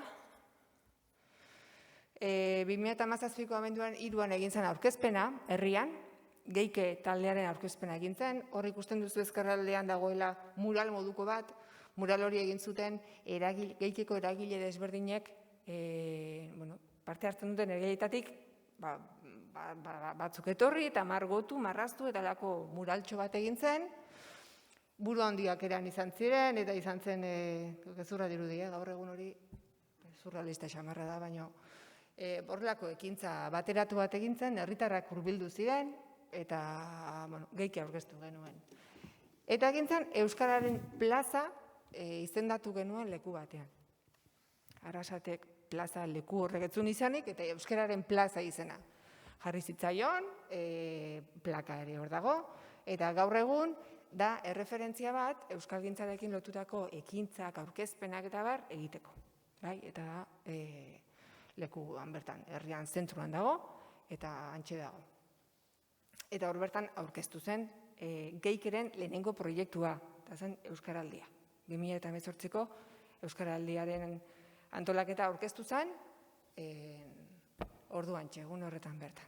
Eta hori izan zen Geikek heldu zuen lehenengo proiektu potentea, eta ez nola nahikoa. Baina, bueno. Eta lehen ikusi dugun grafika eta antolaketa horren bidez, lortu genuen erronka horri erantzutea eta herrian Euskaraldiaren presentzia orokortzea, zabaltzea. Hau da emaitza. Hau da Geike. Hor daude, hainbat, ez ditugu, ez dizuet zerrenda. Bai, ez da AED, Euskal Herria Euskaraz, Udala, AEK, Ekin, Txatxilipurdi, Emun, Goiena, Herri Eskola, Arizmendi Eskola, Institutua eta Mondragon Unibertsitatea. Horiek dira Geikeko kideak. Eta horiek ziren elkarlan hitzarmeneko kideak ere. Dana irauli egin dugu. Eta hori da, gero beste, ez dakitzen denbora falta zaida, ez dut ikusten. Ja, ez da, bukatu, bale, hortxe, eskerronak. Eskerrona denoi, eskerrik asko egiten lagundu diguzuen guztioi, eta hortxe duzue izenak eta nori esker lortu bali izan dugun Geike. Eskerrik asko. Mila esker, hiruroi, eta eskatu ziaten agian bukaeran horrelako ondorio batzuk ateratzeko, eta nik uste badiala puntu batzuk nahiko amankomunak izan direnak hiru interbentziotan, ez? Esango nuke, hiruretan aipatu dela hanka sozialaren eta hanka instituzionalaren beharra, eta bi hanka horiek egituratzeko, harremantzeko, dauden aukerak eta baita dauden zailtasunak ere. Nik uste hiruretan ikusi ditugula, bai beharra ikusi dugu, baina baita ere prozesu hori ez dela hain xamurra batzuetan. Eta beraz, hortik atera daiteken ondorioa ere bada, bortzirietan ere, prozesu hori aztertu egin beharko duzuela, eta harreman horiek ere berraztertu eta ikusi ez. Elkarlanaren ezinbestekotasuna, hiruretan ere ikusi dugu, elkarlana ezinbesteko dela, eta elkarlan hori ere zaindu egin behar dela, eta elkarlan horrek ere badituela bere koskak, eta bere goraberak, eta batzuetan erresago dela, beste batzuetan oztopa sortzen direla, ez? Hiruretan azaldu dira talde eragile batzuk ere. Azaldu dira, hortxe daude. Eta, azkeneko eskeman ere saioak, pixkat, nik uste eta aurretik ikusitako eskema batzuekin ere, antzekotasun batzuk ere badaudela. Eta, ikusten da azkenian piezak hor ditugula, ez? Talde eragileak behar da ere herrian dauden bestelako eragileen babesa eta horiek ondo koordinatzea eta herritarren gana iristea, ez? Egituraketarekin asmatzea. Eta egituraketa kasu bakoitzan aztertu egin beharko da. Kasu batzuetan eraiki, beste batzuetan berreraiki, beste batzuetan berrasmatu, egokitu, berritu, bortzirietan horre ere badukazue, pixatetxeko lan polit bat badukazue. Eta gero azaldu dira, nik apuntatu ditudanak dira, galdera berdintsuak ditugula, leku askotan, baina galdera hoiei, herri bakoitzak, eskualde bakoitzak erantzun propioak eman behar dizkigola. Erreferentziak hor daude, nik uste hemen gauza lagungarri asko ikusi dugula, beste ontzako ere, baina batzuetan ikaslei esaten nien, miluz eretortze zinean publikoak, zuek kopiatu egin behar duzue, baina ondo kopiatu, kopiatzen ere jakinin behar da. Eta batez ere gero, irakasle ez dadila enteatu. Beraz, honek esan behar du, pues, egokitu, kopiatu, eta gero, bueno, hori ere behar da. Azkenean, asmatutako gauza asko ere badago munduan. Taldeen aniztasuna, aipatu du irantzun ere, eta nik uste hori ere, bueno, horrelako berrera ikuntza batean aniztasuna lantzea importante dela, eta hori abia puntutek egiten dela, ez? Lehen Mikelek ere aipatu du, bueno, oso berdinak ginen, eta orduan diferenten bila joan ginen. Pues hori ere behar da. Eta horrek esan nahi du, gaur egun zailagoa izan arren, kafeak hartu behar diela, jendearekin egon behar dela, ilusioa sortu behar diela, entzun egin behar dela, ez bakarrik hitz egin, hori ere importante, askotan gu hitz egitea gatoz, gu gaur etorrian bezala, baina entzun egin behar da. Eta gero espazioaren garrantziaren, nik uste Hernaniko, eta, bueno, espazioa eta leku aldatzearena, ez? Ere nik uste hor, Hernanin eta Arrasaten hor sugerentzia oso politiak egon diela, ez? Zer mantendu, zer aldatu espazioak, espazio mugimendua, espazioa berrera iki, bueno, hor gauza politiak entzun ditugu. Eta prozesuaren zaintza ere. Nik uste dut, hau egiten balin badugu, eta hori esan behar da, hau egiten balin badugu, da, egon nahi dugulako hobeto, baina hau egiten dugun bitartean ondo pasa behar dugu. Azarretuko geha noizian behin, guk ere ez da eharrak baditugu, hola noizian behin, baina ondo pasa behar dugu. Hau proiektu politia da. Eta gero jartzen dugu ilusionagarria. Ba, ilusionagarria izan behar balin badu, ilusioa piztu behar du. Eta ilusioa piztu behar digu. Eta hori da lehenengo gauza, ilusioa piztu behar digu. Bestela gertatzen da, garai batean, meseta jutekin janean, apaiz batzuekin gertatzen zitzaiguna esate zutela, anai maiteok postu gaitezen. Eta hori ez da sinesgarria. Bien, bago, sinesgarriak izan nahi balin badugu, aurrena guk sinistu behar dugu, guk ilusionatu behar dugu, gure artean sortu behar dugu konfiantza hori. Eta, bueno, gauza interesante asko entzun ditugu, eta pentsatzen dut galderaren bat egongo dala. Edo bi, edo hiru edo lau, gehiagotarako ez da denbora emango egun. Dita neurtzen hasiko naiz, bestela eneritzek bronka botakoit. Bueno, izan liteke galdera, izan liteke zer karritu zaituen, izan liteke zer kilikatu zaituen, izan liteke zer ilusionatu zaituen, edo izan liteke zer neakin ez zaudeten adoz. Bai, ea ba.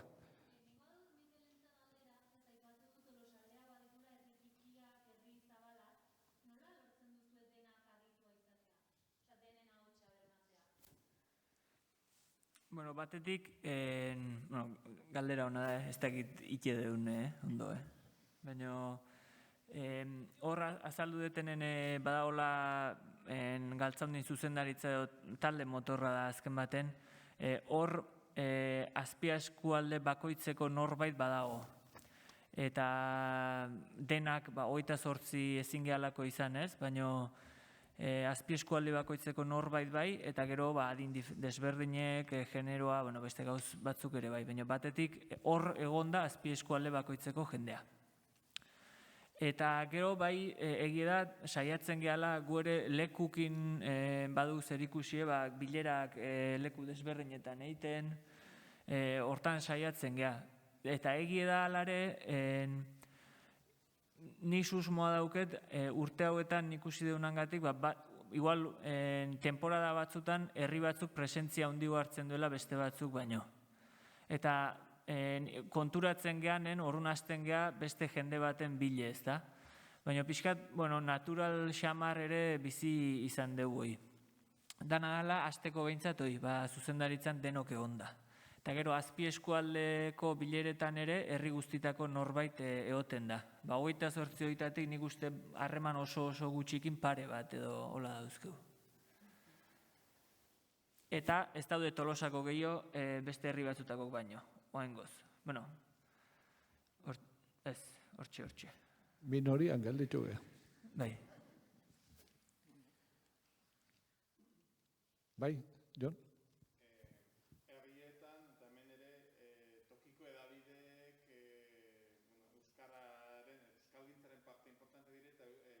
Transmisioan ere bere bizikoa ze, hageman edo zuzubi eraiki dire, atzeran galtzaundi badago Tolosaldeko atariaren gibelean, baina, bueno, pixko bat, hemen ere, bitxapata xokatzen ditugu, ze paper jokatzen duten edo jokatu duten zuenetan tokiko edabide horiek. Bai, bueno, Arrasaten, bueno, Goiena oso edabide, ez dakit, dimensio handitako edabide bada, eta beti izan du parte hartzea, egia da batzuetan ez duela beti maila berean parte hartu. Goienak laguntzen du, bueno, Egimardian edozein ekintza plazara ekartzen, baliabidea jartzen ditu, kalderatzen ditu maiz, oso maiz, herri desberdinetan euskalgintzarekin lotutako ekimenen berri ematen du. Bueno, lotura estua dago, egia esan, Goienarekin harremana handia da, eta edozer gauza dela ere beti Goienarekin kontatzen da Arrasaten. Bai. Hortan, uste dugu oso garrantzitsua dela komunikabideen presentzia, azken batean, berak egiten duelako, zabaltzen lan hori, ez? Eta iritsi daitekelako munduaren beste puntara gaur egun, interneten adibidez. Oso garrantzitsua uste dugula. Baina egia da, lan zama ere handia da, ez guk lan ematen diogu, baina bestela ere badaukate, eta ez da erraza izaten beti ere erantzun bera jasotzen. Baina ez, haien aldetik ere oso beti hor, beti prest, hori bai, beti edo zertarako prest.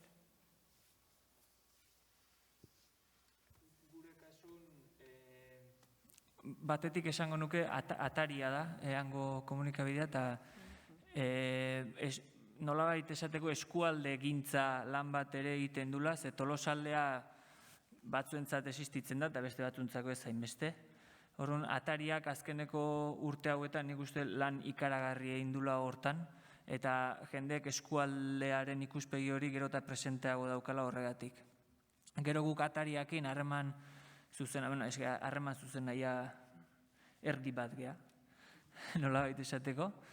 Eta gero oain bai, azken aldi honetan pentsatzen gabiltz, zer egin dezakegun gehiago elkarrekin. Guk ere, iruditzen zaigulako atariaren zabalkundean guk ere lagundu dezakegula. Eta gure egiteko bat ere badala hori. Beak laguntzen digu gauzak ekimenak eta zabaltzen tabar, baina guk ere beraien ataria bea taberna guztietan egon dedin, gure lana ere badala. Eta hor badaukegu igual lanketa desente bat itxeko. Ez atariakin bakarrik, berria egon dedin ere bai, ze ez da, leku guztietan. Eta hor, topagunean eta tokiko menere esateko askotan dagoen refleksio bada. Momentu batean, herri edabideak, tokiko edabideak Euskal Elkartetatik sortu ziren, gero pixate onda kasu batzuetan, bueno, kasu askotan pixate, esango genuke autonomizatze bat, eta batzutan harreman hori galdu da, neurri batean behintzat. Beti badago harremana, baina hobetu liteken kontu bada bai. Ea beste galderaren bat.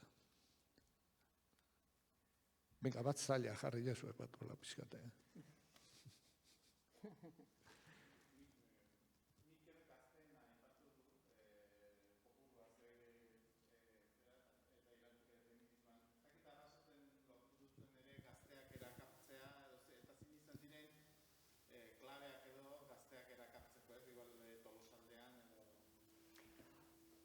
Zaila. Bueno, Arrasateko institutuan Euskara Batzordea dago, Euskara Batzordea gazteek osatzen dute. Arizmendi ikastetxeak ere badauka bere DBH-ko gazteekin batzordea, eta udala harremanetan dago zuzenean gazteen kezkekin eta euskalgintzan nola eramaten duten ikastetxeetan. Hori gehikera ekartzea zaila izan da, egia esan ez delako bere horretan kontemplatu, gazteak ere ekarriko ditugu.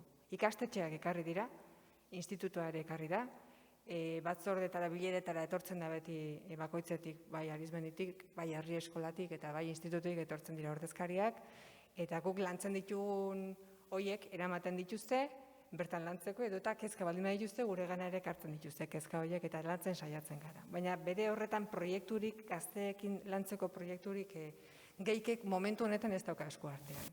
Etortzen bada, ongi etorri izango da, ze gazte dira eta etorkizuna dira, orduan. Bai ikusten dugu garrantzitsua gurekin ekarri behar ditugula, gure ganatu behar ditugula.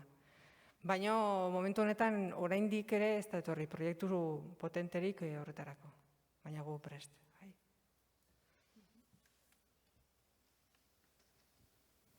Ea besterik? Egin zuek, bestela guk egingo dizkizuegu.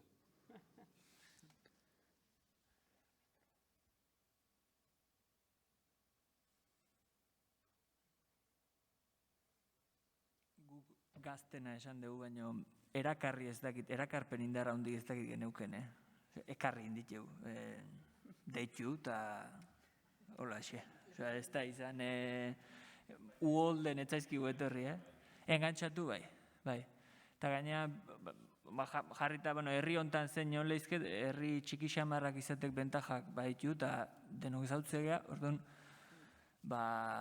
lauko zerrenda egin eta telefonoa hartu eta hola xe. Ez dauke esplikazio hondik. Eta gero egi esan gehatu, ez? Oaingoz behintza, bai? Bai, ni oso talde gaztea ikusten dut. Gehiago esango dut, ikeragarri gaztea ikusten dut. Hau, Samuel.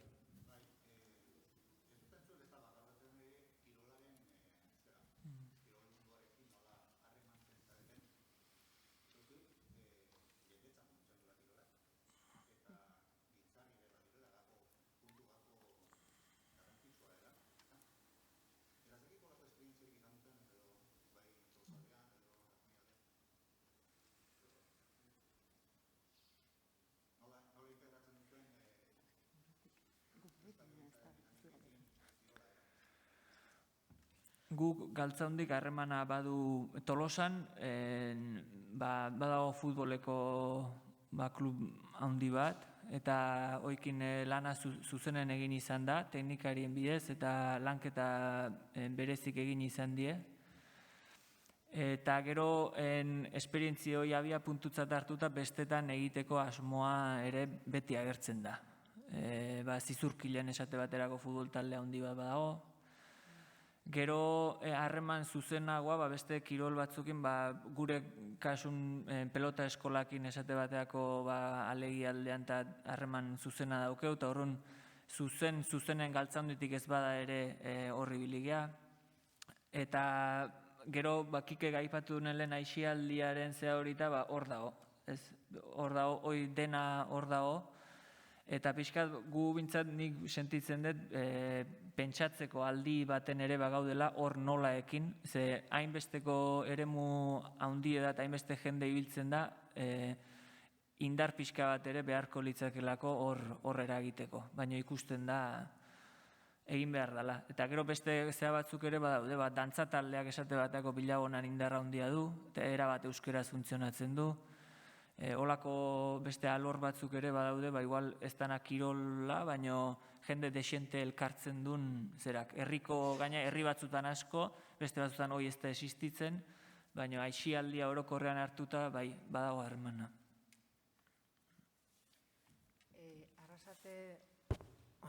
Arrasaten geikek ez du kirol elkarterik momentu honetan, ez dago kirol eragilerik gure artean. Baina udalak eta AEDek, Euskara Elkarteak, zuzenean lan egiten du kirol elkarteekin. Pasaden udazkenean egintzen kirol entrenamentuetako neurketa bat, baloratzeko ze euskara maila erabiltzen zuten, bai parte hartzen zuten umeek, bai entrenatzaileek, bai klubetako zuzendaritza taldeetan ze euskara maila du, ze jasotzen zen. Eta baditugu ordatu batzuk, eta udalak AEDerekin elkarlanean, prozesu baten hasiera, oraindik ez dakit, oraindik ez dago data finkatuta, baina hasiko gara, pixkatek, kirol klubekin eta horretan sartzen. Arrasaten oso erdaldunak dira klubak, oso erdaldunak. Bakarra da momentuz, Eta justu aste honetan iritsi zaigu, Euskara plana eskatu digu Mondra futbol taldeak.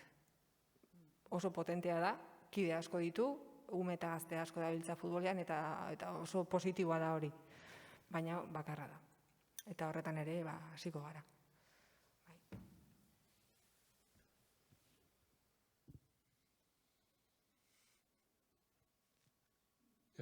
Besterik bai?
Ondo ari zara. Irantzu. Klabea. Nik egia esan ez dakit zein klabea. Egia da hori. Nik esan dizuet 20 urte da matzikit, eta orain dela 20 urte zegoen panorama, eta orain dagoen panorama, hasieran gainera, adin maila ere, ikusi dezute, hor oso jende gaztea dago, eta gainera oso gauza politia gertatzen dira, hori egia da. Adinez berdinekoen artean. Aldi, guri gertatzen nahi zaigu batzutan, gauza batzutan, adin pixka batekoak ez diala oso sentitzen oso jende gaztea dagolako. Justu kontrakoa gertatzen ari zaigu, ez? Jardunaldi feministeta bagoaz ez dakit zer da, zarrentxonak esaten digu, esken eradinekoak zenbat goaz. Ez dakit, hori gertatzen ari zaigu, egia da.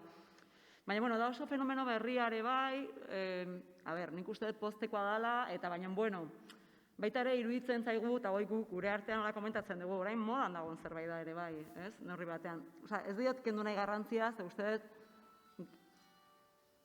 oineria da. Barkatu. Uste nuen itzali nula. Nola pasatzen nahi hau. Baina, baita ere gaude pixka bat, momentu honetan, egia da, gertatu da, martxoak 8 horien bueltan, eta gertatu da hor fenomeno bat, gure ustez, apreziatzekoa eta kontuan hartzekoa, baina, bestetik baliatzen nahi da ere asko hori, ez? Esan nahi dut, botere baliatzen duten zerbait da, ez? Modan jarri da, eta orduan ikusten dugu, orduan gaude pixka bat ere tentuz, neurri batean. Bai iruditzen zaigu, politia dela, nik uste klabe oso importante dela ondo pasatzearena, benetan. Hori uste dela, zezgoaz, ondo pasatzen ez badeu beste zeregin batzu ditugu. Hoi nahiko garbi eduki dugu hasieratik, Hernanin konkretuki, esaten dagunean kafe hartzeak edo disfrutatzearen asunto hori. Eta inkluso ikusi ez dute parte hartze prozesu ere tartean jolasak sartu, ez dakiz zer, eta bai bilatzen dugu adinez berdinakoen artean ere hori, bai, disfrutatze bat, hori egia da. Baina, nik klabea ez dakiz zein dan, baina bai egia da gaudela pixka bat disfrutatzen, baina era berean kontuz, hola gaude ere bai, Osea, pixka bat. Bueno, diaterdik dira, eta esaten diate, bueno, ondo, eskerrik asko, galderengatik, bueno, eskerrik asko hirurei ere, ni uste klabe asko atera direla, eta galdera batzuk, botatako galdera batzuk ere hor ditugu, eta bueno, hortan ari gara, galderei erantzuten asmatzen. Errezeta magikorik ez dago, baino saiatu gabe ere ez dago ezer. Beraz, bueno, hemen kuadrilla polita bildu zarete, eta nik uste, bueno, ikustea gainera, nik uste pozgarria dela, eta berazgarria dela ikustea baten, besteen, han eta hemen, bueno, ari garela, kezka eta ilusio berdintxoekin ari garela, eta beraz, bueno, batean eta bestean, batek asmatzen duenean besteak ikasi, batek hanka sartzen duenean besteak ere ikasi, eta bueno, hau horrela da bizitza. Horrela egin dugu, azkenengo hamarkada hauetan, eta horrela egiten jarraituko dugu, baina gare berrietara egokituta, eta nik uste, hori, bide gurutzaren ikusten da, ez? Arrasaten, aldatzen, Tolosaldean aldatzen, Bortzirietan aldatzen, fase aldaketa bat dago, eta asmatzen dugun ondo egokitzen, eta sortu zaizkigun galdera berriei erantzuten. Eta, bueno, bide horretan, bide lagun izango gaituzue. Topagunetik ere esan diezazueket, edo zer gauzetarako, behar duzuenerako, hemen gaituzuela.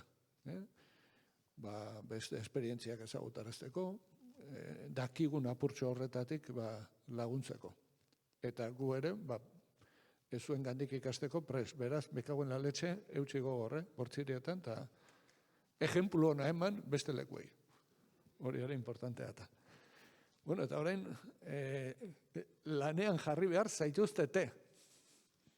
Guk ja gure egin dugu. Allá, cuidaos.